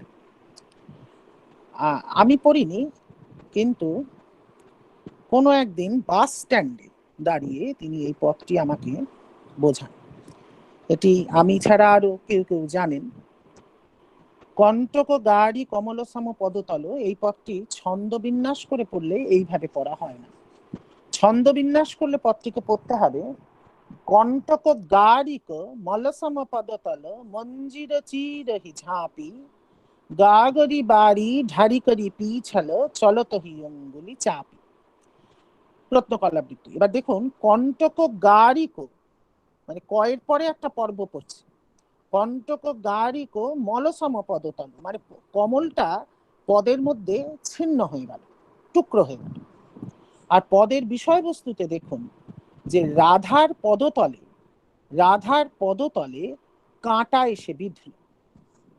তাহলে গোবিন্দ দাস কেন মহাকবি, গোবিন্দ দাস কেন শব্দশিল্পী? তার কারণ এই যে তার পদে স্ট্রাকচারেও যেখানে কমলটি ছিন্ন হয়, তার পদের বিষয়বস্তুতেও সেখানে কমলটি ছিন্ন হয়। এই যে ফর্ম এবং কন্টেন্টের অবিনাবদ্ধ মিলন, এই অবিনাবদ্ধ মিলনের জন্যই গোবিন্দ দাস কবিরাজ। এটা একেবারে সরাসরি গুরুমুখের বাণী, এর মধ্যে আমার কোনো আমার কোনো কৃতিত্ব নেই। কণ্টক গারিক মলসম পদতল মঞ্জির চিরহি ঝাঁপি গাগরি বাড়ি ঢারি করি পিছল চলত হি অঙ্গুলি চাপি মাধব তুয়া অভিসারক লাগে। এর বর্ণনা আপনারা জানেন যে গাগরি বাড়ি ঢেলে আপনারা চলেছেন, মানে পা টিপে টিপে যাওয়া সে অভ্যাস করছে। দূতর পন্থ গমন ধ্বনি সাধয় মন্দিরে যামিনী জাগি করযুগে নয়ন মুদি চলু ভামিনী তিমির পয়ানক আসে। রাত্রিবেলা যাতে অন্ধকারে যেতে পারে সেজন্য সে করযুগে নয়ন মুদি চলু ভামিনী হাত দিয়ে ঢেকে যাচ্ছে। করকঙ্কনপন ফণি মুখ বন্ধন শিখই ভুজব গুরু পাশে। এই করকঙ্কনপন মানে হাতের বালা সে দিয়ে হাতের বালা সে দিয়ে সে সাপের মুখ ধরা শিখেছে, এবং ঘরে দুজন প্রত্যেকেই তাকে পেছনে লাগছে ইত্যাদি।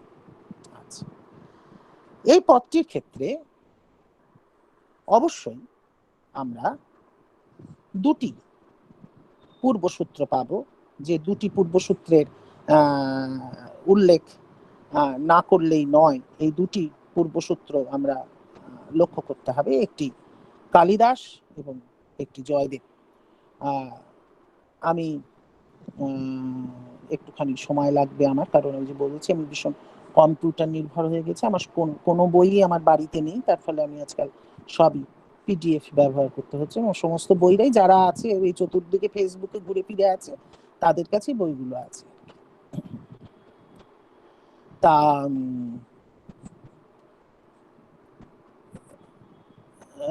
মিলটা দেখানোর জন্যই দেখাতে হবে। মনে রাখবেন যে অভিসার দিয়েই কিন্তু একটা সময় মানে যখন জয়দেবের সময় মানে দীর্ঘকাল অভিসার দিয়েই কিন্তু শুরু হতো যে কোনো বৈষ্ণব পদমালা শুরু হতো। কারণ সেটা কেন শুরু হতো সেটাও আমি একটুখানি বলতে পারি। সেটা হচ্ছে গিয়ে যে ওই প্রথম যে হরে, সেটা মানে হরে কৃষ্ণ যে ওখানে 8টা হরে আছে, ওটা আসলে সাজানো হচ্ছে অভিসারিকা, বাসকসজ্জিকা, উৎকণ্ঠিতা, বিপ্রলব্ধা, খণ্ডিতা, কলহান্তরিতা, প্রসিত ভর্তিকা, স্বাধীন ভর্তিকা, এই অষ্টকালীয় লীলা কীর্তন। এই অষ্টকালীয় লীলা কীর্তনের জন্য 8বার হরাকে সম্বোধন করা হয়েছে। কৃষ্ণের যিনি মন হরণ করেন তিনি হরা, সেই অর্থে রাধা। আর 4বার কৃষ্ণ নাম আছে। 4বার কৃষ্ণ নাম হচ্ছে কৃষ্ণের 4 প্রকার অবস্থা: ধীর ললিত, ধীর শান্ত, ধীরোদ্ধত, ধীরোদ্ধত এবং ধীরোদাত্ত। এই 4 অবস্থায় কৃষ্ণকে স্মরণ করা হয়েছে এবং তাদের মধ্যে 4বার মিলন হয়েছে। রম্যতে ইতি রাম, সেই 4 প্রকার মিলনের জন্য 4বার রাম শব্দ রয়েছে: সংকীর্ণ সম্ভোগ, সংক্ষিপ্ত সম্ভোগ, সমৃদ্ধ সম্ভোগ এবং সমৃদ্ধিমান সম্ভোগ। এই হচ্ছে গৌড়ীয় বৈষ্ণব ধর্ম অনুযায়ী, বৈষ্ণব দর্শন অনুযায়ী মহাপ্রভু সম্মত এই মহামন্ত্রের ব্যাখ্যা। আচ্ছা, অভিসারিকা রাধার ক্ষেত্রে একটি তো আমরা জানি যে, দেখুন আমরা প্রত্যেকেই রতি সুখ সারে গতমভি সারে মদন মনোহর বেশম, এখানে বেশের বর্ণনা বলা হয়েছে। এখানে এই পদটিতে বেশের বর্ণনা নেই। নকরুণিতম বেনিগমন বিলম্বন মনুসরতাং হৃদয়েশম, এটাও এখানে নেই। ধীর সমীরে যমুনা তীরে বসতি বনে মনোমালী, এটা এর পরের পদে আছে, এইখানে এই পদে এটাও নেই।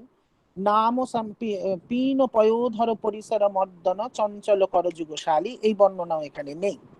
নয়ন সমেতং কৃত নাম সমেতং কৃত সংকেতং বাদয়তে মৃদু বেনু, সখী ওই বুঝি বাঁশি বাজে, সেটাও এখানে নেই। বহুমনুতে ননুতে তনুসঙ্গত পবন চালিত মপি রেণু, এটাও এখানে নেই। পততি পতত্রে বিচলিত পত্রে শঙ্কিত ভবদুপজানম রচয়তি ন শয়নং সচকিত নয়নং পশ্যতি তব পন্থানম, এখানেও তা নেই। মুখর মধীরং তেজমঞ্জিরং রিপুমি বুকলুসু লোলম, এইবার শব্দ ত্যাগ করা। হ্যাঁ, এই শব্দ ত্যাগ করার জন্য তো তিনি হাতের বালা এখানে দানই করে দিয়েছেন। চলসখী কুঞ্জং সত্যমির পুঞ্জং, রাত্রিবেলা যেতে হবে শিলয় নীল নিচোলম, অর্থাৎ নীলবাস পরে যেতে হবে।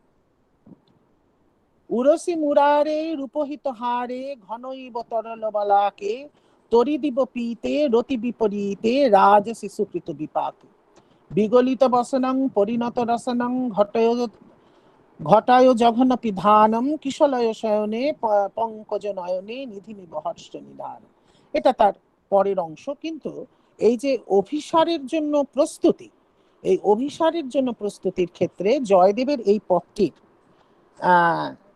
কিছু প্রভাব রয়েছে বলে পণ্ডিতগণ অনুমান করেছেন। আচ্ছা, আরেকটি বর্ণনা, সেটা আমি বাংলাতেই করছি। এটি মেঘদূতের পূর্ব মেঘে কি বলা হচ্ছে? মেঘদূতের পূর্ব মেঘে বলা হচ্ছে, ঘোড়া নিশিথিনীতে উজ্জয়িনীর রাজপথ সূচিভেদ্য তিমির জালে সমাচ্ছাদিত হইলে, যখন অভিসারিকা বিলাসীনগণ প্রেমিকের গৃহে যাত্রা করিবে, তখন তুমি নিকষ পাষাণাঙ্কিত কাঞ্চন রেখার ন্যায় সমুজ্জ্বল বিভাল লতা সহযোগে তাহাদিগকে পথ প্রদর্শন করিয়া দিবে, কিন্তু সে সময় সলিল বর্ষণ বা গর্জন করিও না, কেননা অভিসারোদ্যত রমণীগণের হৃদয় স্বভাবতই একান্ত ভীরু। আচ্ছা, এইখানে শুধু একটা টুকরো পাওয়া গেল যে ওই রাত্রিবেলা নিশিথিনীতে উজ্জয়িনীর রাজপথে সূচিভেদ্য তিমির জালের মধ্যে কিভাবে কেবলমাত্র ওই যে করযুগে নয়ন মুদি চলু ভামিনী তিমির পয়ানক আসে, এই অংশটুকুর একটু অ্যালুশন, মানে অর্থাৎ একটু উল্লিখন এখানে রয়ে গেছে। আমরা জানি, আমি সেই পথটি এখানে পুরোটা আলোচনা করব না, কারণ সেটা আমি আজকে করব না বলেছি, কারণ ঠিক দেখবেন যে এত তো এ হলো, মানে এত তো প্রস্তুতি হলো, তারপরে দাঁড়ালো কি, যখন কৃষ্ণও কিছুটা এগিয়ে এসেছেন, বিদগ্ধ মাধবে আপনারা পাবেন কৃষ্ণও কিছুটা এগিয়ে এসেছেন, রাধাও কিছুটা এগিয়ে গেছেন, এবং কৃষ্ণও জিজ্ঞাসা করেছেন। বৈষ্ণব পদাবলী মন দিয়ে পড়তে গেলে ললিত মাধব এবং বিদগ্ধ মাধব এই দুটি নাটক একটু পড়ে নেওয়া ভালো। আস্তে আস্তে শ্রোতার সংখ্যা কমে যাচ্ছে, সেটা আমি দেখছি, সুতরাং আমি দ্রুত শেষ করে দেব। যদিও সব থেকে মজার পথটা আমি এর পরে তা দেখবেন যে এরপরেই যখন পথ আগমন কথা জিজ্ঞাসা করবে, মানে কৃষ্ণের সঙ্গে দেখা হবে, তখন রাধা বলবেন যে একে কুলো কামিনী তাহে কুহু যামিনী ঘোর গহনয়তি দূর, অর্থাৎ এই যে কুলমার্গ কুলধর্ম আমি পরিত্যাগ করলাম। আচ্ছা, এই কুলধর্ম পরিত্যাগ করাটাকে যারা আমার সহজিয়া বন্ধু তারা বলবেন এটা হচ্ছে কি আসলে কুলের অকুলের দিকে যাত্রা। সহজিয়ারা সেইভাবে পড়তে পারে, কিন্তু গৌড়ীয় বৈষ্ণবগণ কখনোই এটা পড়বেন না। তারা একটা রাধাকে একটা পরিবারের ফ্যাসেটের মধ্যে রেখেছেন। সেই পরিবারের ফ্যাসেটের মধ্যে কিন্তু এই কুলের অর্থ হচ্ছে কি তার আর্যমার্গ মানে পরিত্যাগ করে তার কুল শীল, হ্যাঁ, কুলমর্যাদার কপাট উদ্ঘাটন করে তিনি যে বেরিয়ে এসেছেন, কুলমর্যাদার কপাট উদ্ঘাটন করে তিনি যে বেরিয়ে এসেছেন, সেই বেরিয়ে আসাটাই তিনি এখানে বলতে চেয়েছেন। আচ্ছা, তা কি হলো? একে কুলো কামিনী তাহে কুহু যামিনী ঘোর গহনয়তি দূর, আর তাহে জলধর বরি ক্ষয় ঝরো ঝরো হা মোজাও বকনপুর। তারপরে কি এই যে সাপ ধরা শিখলেন, সো সুবদনী করে ঝপইত ফণিমণি। তাহলে রাধা যে শিক্ষা করলেন সে সমস্ত শিক্ষাই প্রায় কাজে লাগলো না। তার আধ্যাত্মিক ব্যাখ্যা অনেক আছে, সেই আধ্যাত্মিক ব্যাখ্যার মধ্যে আমি যাচ্ছি না। কিন্তু গোবিন্দ দাসের পদমাহাত্ম্যে এমন ভাবে, মানে কবি মাহাত্ম্যে এমন ভাবেই পদগুলি সাজানো আছে যে এই পথটার সঙ্গে মিলিয়ে এই পথটা করতে হয়, যে রাধার এই প্র্যাকটিসটা কিভাবে জলে গেল এবং তারপরে কৃষ্ণকে তাকে সেবা করতে হলো, এবং সেই সেবার ছবিও খুব সুন্দর। সেই পদে আমি যাচ্ছি না। এরপরে আমি যে পদটি পড়াবো সেই পদটি খুব আশ্চর্য। এটি অনুরাগের পদ।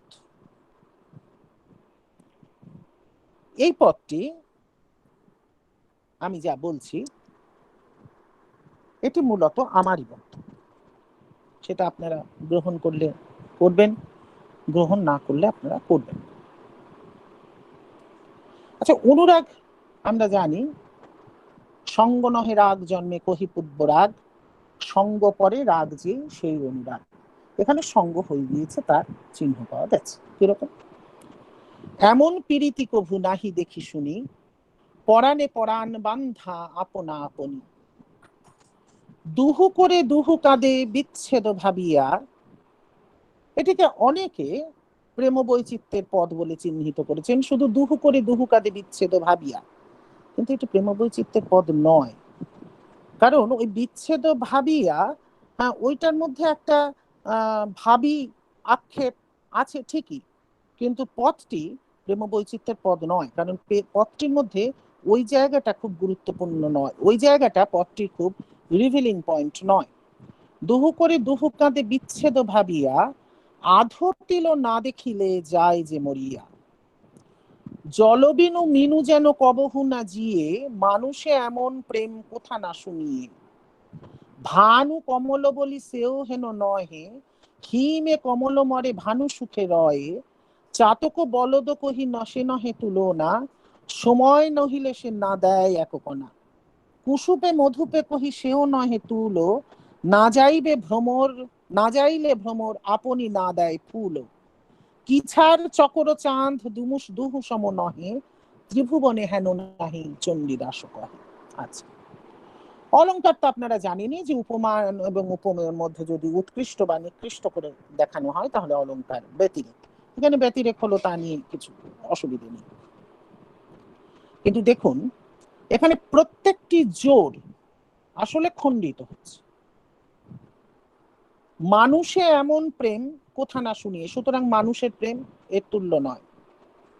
ভানু কমল বলি সেও হেন নহে, সূর্য আর কমল এক নয়। হিমে কমল মরে ভানু সুখে রয়, হ্যাঁ, মানে পদ্ম মরে গেলেও সূর্য ওঠে। চাতক জলদক কহি সে নহে তুলনা, সময় না থাকিলে সে দেয় এক কণা। চাতক মেঘের সময় না হলে সে এক বিন্দু জল তাকে দেয় না।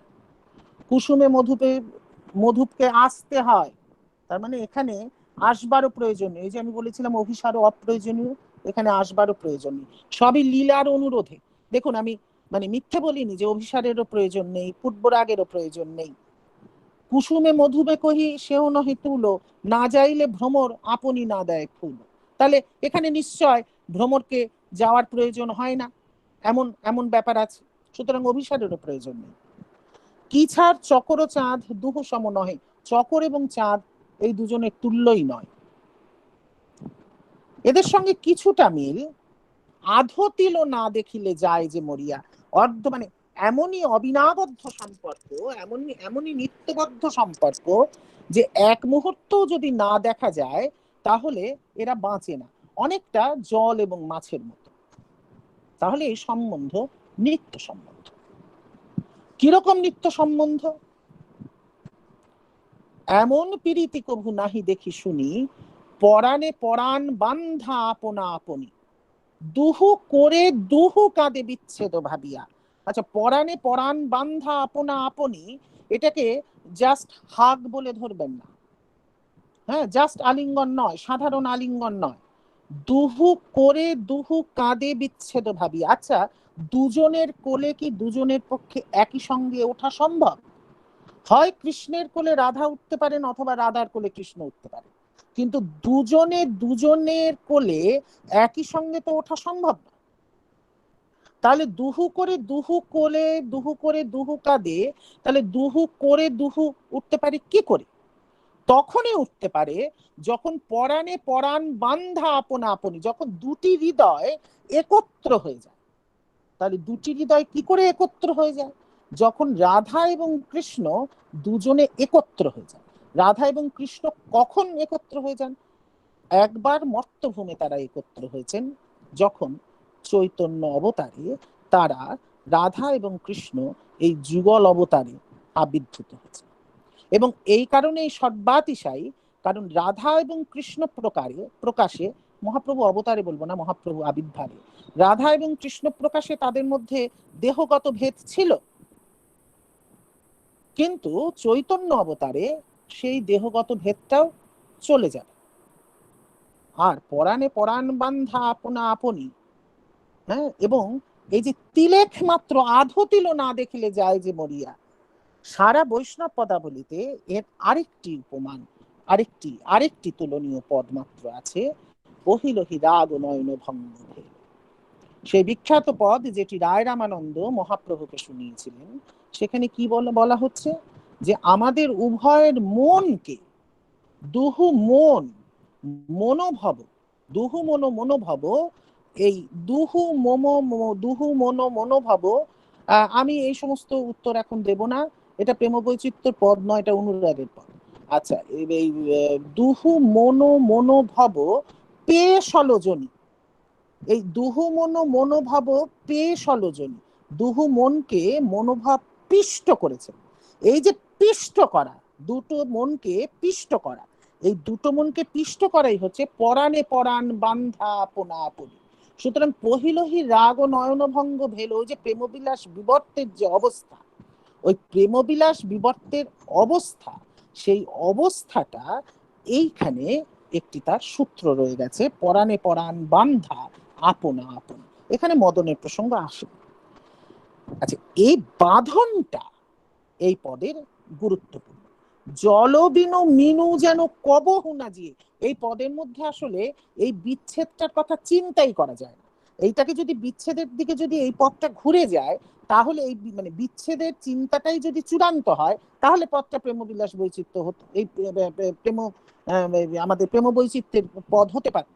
কিন্তু সেই দিকে তো এই পথটা যাবেই না। ওই একবার মাত্র উল্লেখ করে, দুহু করে দুহু কাঁদে বিচ্ছেদ ভাবিয়া একবার মাত্র উল্লেখ করে পরপর যে অজস্র মোট মোট 1 2 3 4 5 মোট 5 6 মোট যে 6টা উপমান দেয়া হয়েছে, ওই 6টা উপমানের একটা প্রসঙ্গ বল আছে। প্রসঙ্গ বল মানে প্রকরণ বল, মানে কনটেক্সচুয়াল এনার্জি।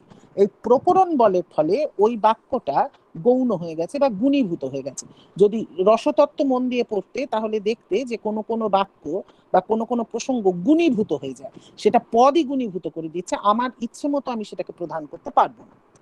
দুহু করে দুহু কাঁদে বিচ্ছেদ ভাবিয়া, হ্যাঁ দুহু করে তো দুজনে উঠতে পারে না, একজনের কোলে আরেকজন উঠতে পারে না, মানে এর কোলে ও ওর কোলে ও একই সঙ্গে এই ঘটনাটা ঘটতে পারে না। আর তাহলে এই অবস্থাটা কি, এই দুহু করে দুজনেরই অবস্থান, মানে দুজনের কোলেই দুজনের অবস্থান, এটা কিভাবে সম্ভব? এই সম্ভাবনাটা একমাত্র অভেদে সম্ভব।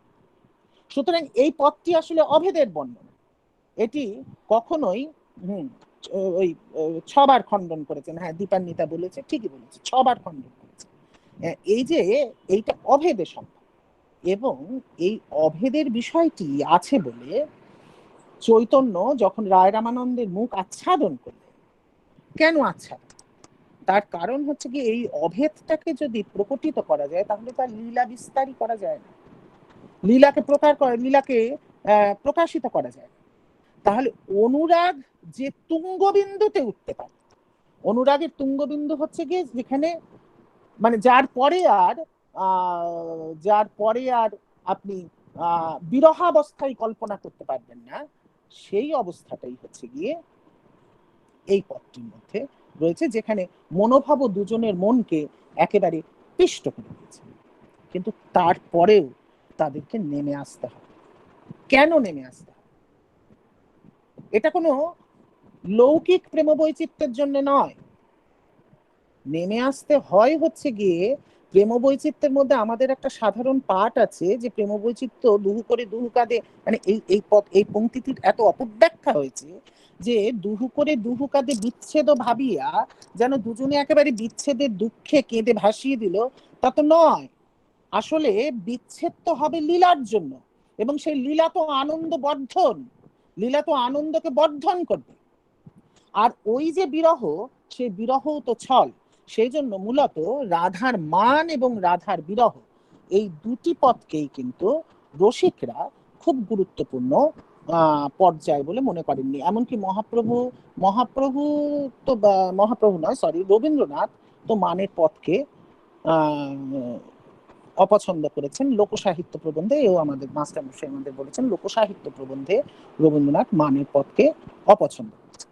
আচ্ছা, এই পদটির পর আমি অবশেষে বিদ্যাপতির একটি পদ দিয়ে আজকের এই আসর আমি শেষ করব। সেটি নিবেদনের পদ, আমি আগেই বলে দিয়েছি, নিবেদনের পদ দিয়ে আমি শেষ করব।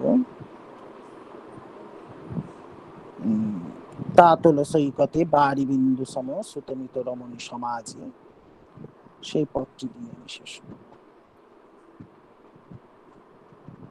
এক সেকেন্ড, একটু অপেক্ষা করতে হবে, কি আর করব।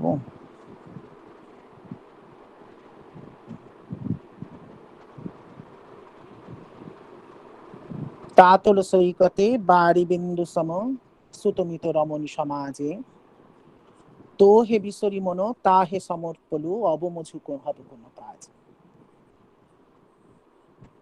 মাধব হাম পরিণাম নিরাশা তুহু জগতারণ দীন দয়ামন অতএত হারি বিশ্বাসা। আধ জনম হাম নিন্দে গোয়ায়লু জরা শিশু কতদিন গেলা, নিধুবনে রমণী রসরঙ্গে মাতলু তো হে ভজব কোন বেলা। কত চতুরানন মরি মরি যাওয়ত নতুয়াদি অবসানা, তো হে জনমী পুন তো হে সমায়ত সাগর লহরী সমানা।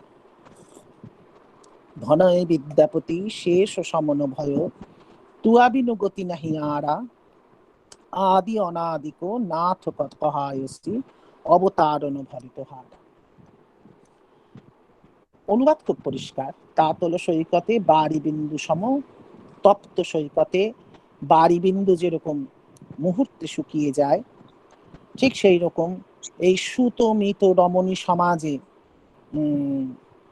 আমি আমার জীবনকে শুকিয়ে ফেলেছি, অর্থাৎ আমার ভক্তি রস শুকিয়ে গেছে। তো হে বিসরি মন, তোমাকে বিস্মৃত হয়ে তা হে সমর্পিল, সংসারে মন সমর্পণ করেছি, অবমজু হব কোনো কাজ, আজ আমার কি কাজ হবে।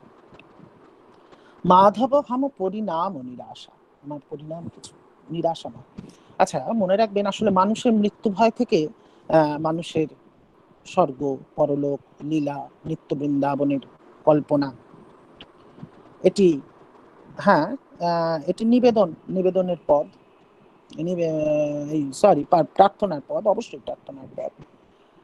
নিবেদন রাধার প্রার্থনার পথ। তো হে বিশ্বরি মন, আমি নিবেদন যদি বলে থাকে অন্যমনস্ক বলেছি। তো হে বিশ্বরি মন তাহে সমত কলু, অবমজু হব কোনো কাজ। মাধব হাম পরিণাম নিরাশা, তুহু জগতারণ দীন দয়াময়, অতএব তোহারি বিশ্ব আশা। শেষ পর্যন্ত তোমার প্রতি বিশ্বাস, তোমার প্রতি বিশ্বাসে আমি এই জগৎ পার হব। রজনীকান্তের এইরকম একটি গান আছে যে, তুমি যদি পতিতকে উদ্ধার না করো তাহলে পতিত পাবন নাম তুমি ধরো কেন। মানে তিনি আচার রক্ষা করতে পারেনি, যতটা মানে সাধকের মনে সবসময় একটা অপ্রাপ্তি থাকে, যে যতটা তার করা উচিত ছিল সে ততটা তিনি করতে পারেনি। আধ জনম হাম নিন্দে গোয়া এলো, আর্ধেক জনম আমি নিদ্রায় কাটালাম, আমি তো তাই কাটালাম। জরা শিশু কতদিনও গেলা, বার্ধক্যে কতদিন গেল, শৈশবে কতদিন গেল, আমি আর সাধনা করলাম কখন। তো হে জনমী পুনঃ, তো হে ভজ না, জরা শিশু কতদিন গেলা, নিধুবনে রমণী রসম রঙ্গে মা তুলু, তো হে ভজব কোন বেলা। নিধুবন, নিধুবন তখন থেকে খুব বিখ্যাত, আসলে নিধ্রুবন শব্দটি থেকে নিধুবন এসেছে, অর্থাৎ রতিক্রীড়ার বন। নিধুবনে রমণী রসরঙ্গে মা তুলু, বিদ্যাপতির তো প্রেম ছিলই, এবং কমলা দেবীর সঙ্গে তার প্রেমের অস্তিত্বকে অনেকে পরে বলেছেন গুজব, মানে আসলে তখন তো যে কোনো রকম প্রেম কি গুজব বলার একটা ধরন ছিল, কিন্তু বিদ্যাপতির নাম বিদ্যাপতি তিনি অবশ্যই তার তন্ত্রের সঙ্গে তার গভীর সংযোগ ছিল। তিনি দুর্গাভক্তি তরঙ্গিনী রচনা করেছেন, তার যে সাধন সঙ্গিনী থাকতেই পারে, এই বিষয়ে কোনো অসুবিধা নেই, অবশ্য তাতেও তার প্রভূত সিদ্ধি হয়েছে নিশ্চয়। নিধুবনে রমণী রসরঙ্গে মা তুলু, তো হে ভজব কোন বেলা। এরপরে দুটি পংক্তি অসাধারণ। হ্যাঁ হ্যাঁ হ্যাঁ হ্যাঁ হ্যাঁ হ্যাঁ, কত চতুরানন মরি মরি যাওয়াত, নতুয়া আদি অবস্থানা, তো হে জনমী পুনঃ, তো হে সমায়ত সাগর লহরী সমান। আমরা জানি বিদ্যাপতি ভাগবত অনুলিখন করেছিলেন, বিদ্যাপতি ভাগবতের পাঠক ছিলেন, এবং বিদ্যাপতি ভাগবতের পাঠক হয়েও রাধা বিষয়ক পদ রচনা করেছেন, এটি আশ্চর্য। বিদ্যাপতি যে ভাগবত পাঠ করেছিলেন তার টেক্সচুয়াল প্রমাণ কি? তার টেক্সচুয়াল প্রমাণ হচ্ছে খুব না, তাও হ্যাঁ অজস্র হয়েছে, এখনো লেখা হয়, এখনো অজস্র লেখা হয়, এখনো লেখা হয়। আমরা যেগুলো পড়ি সেগুলোর মধ্যে খুব কম আছে চৈতন্যোত্তর প্রার্থনা। কত চতুরানন মরি মরি যাওয়াত, নতুয়া আদি অবসানা। কত চতুরানন মানে ব্রহ্মা, কত চতুরানন মরি মরি যাওয়াত, তোমার আদি এবং অন্ত নেই, নতুয়া আদি অবসানা। এটা ভাগবতের ব্রহ্মমোহন লীলা। ভাগবতের ব্রহ্মমোহন লীলা আমি এখানে পুরোটা বলবো না, সেখানে দেখবেন যে ব্রহ্মা এসে ভীষণ দুষ্টু ব্রজবালক এবং কৃষ্ণদেরকে, কৃষ্ণের নেতৃত্বে ব্রজবালকদেরকে একটু শায়েস্তা করবার জন্য তিনি একটা গর্তের মুখে তাদেরকে চাপা দিয়ে রেখে গিয়েছিল, এবং তারপরে দীর্ঘ কয়েক মানব বর্ষ অতিক্রম হওয়ার পর তিনি যখন এলেন বৃন্দাবনে, তখন তিনি দেখলেন জগৎ বদলে গেছে, কিন্তু বৃন্দাবনে সেই শিশুরা সেই বয়সেই রয়ে গেছে। অর্থাৎ বৃন্দাবন নিত্য, বৃন্দাবনের লীলা নিত্য, সেই লীলার কোনো বয়োবৃদ্ধি হয় না। সেই লীলায় দেবতাদের সময় শেষ হয়ে যায়, এক ব্রহ্মার আয়ুষ্কাল শেষ হয়ে গিয়ে আরেক ব্রহ্মার আয়ুষ্কাল শুরু হয়ে যায়, কিন্তু কৃষ্ণ, ওই যেহেতু কৃষ্ণস্তু ভগবান স্বয়ং, মানে কৃষ্ণই যে এই সমস্ত ব্রহ্মলোকের ঊর্ধ্বেও বিরাজমান, ভাগবতের সেই ইঙ্গিতকে বিদ্যাপতি বিস্তারিত করলেন এই কত চতুরানন মরি মরি যাওয়াত, নতুয়া আদি অবসানা, এই পংক্তিটি। এর পরের পংক্তিটি তো হে জনমী পুন তো হে সমায়ত সাগর লহরী সমানা, অর্থাৎ মানব জীবন এই তোমার এই বিপুল সমুদ্রে সৃষ্টি হওয়া এক একটি বুদ্বুদ, এবং সেই বুদ্বুদ সেখানে শেষ হচ্ছে। রবীন্দ্রনাথ এই পংক্তিটিকে নিয়ে রবীন্দ্রনাথের একটি কাব্যপংক্তি আছে। সেই কাব্যপংক্তিটি আমাদের মাস্টারমশাই যখন কাব্যতত্ত্ব পড়াতেন, সেখানে প্রত্যভিজ্ঞা দর্শন পড়াতে গিয়ে তিনি সেই কাব্যপংক্তিটি উল্লেখ করতেন। আমি আর সেই কোটেশন বারে বারে এখানে দেব না। নিত্য নব নামরূপ ওই ফোটে আর ডোবে এই গোছের একটি রবীন্দ্রনাথের বিখ্যাত পংক্তি, সেটি সরাসরি এর দ্বারা অনুপ্রাণিত। ভনয় বিদ্যাপতি শেষ সমন ভয় তুয়া বিনু গতি নাহি আরা, আদি অনাদিক নাথ কহায়সি অবতারণ ভরতহারা। তুমি আদি অনাদির নাথ, তুমি আমায় উদ্ধার করো। ভনয় বিদ্যাপতি শেষ সমন ভয়, হ্যাঁ, শেষ সমন ভয় মানে এখন একমাত্র আছে মৃত্যু ভয়, এই মৃত্যু ভয় থেকে উদ্ধার তুমি করো। এ থেকেই বোঝা যায় যে তিনি প্রায় সমস্ত পিছুটান অতিক্রম করে প্রায় মৃত্যুর মুখে এসে দাঁড়িয়েছেন। এইটুকু লক্ষ্য করে পূর্বাচার্যগণ এই পদটিকে বিদ্যাপতির বেশি বয়সের লেখা পদ বলে চিহ্নিত করেছে। আজকে এই অল্প কটি বৈষ্ণব পদাবলী আলোচনা করব বলেছিলাম। আমাকে বারে বারে অনুরোধ করা হয়েছিল কিছু বলবার জন্য। আপাতত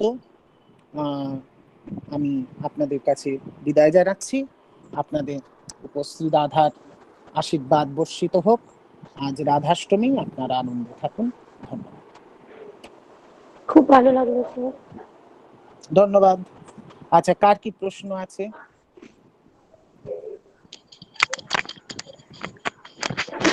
কৌশিককে বলবো, কৌশিক তুমি রেকর্ডিংটা এবার অফ করে দাও। আমাদের স্যারের বলা হয়ে গেছে, রেকর্ডিং একটু অফ করে দাও। যাদের যাদের প্রশ্ন আছে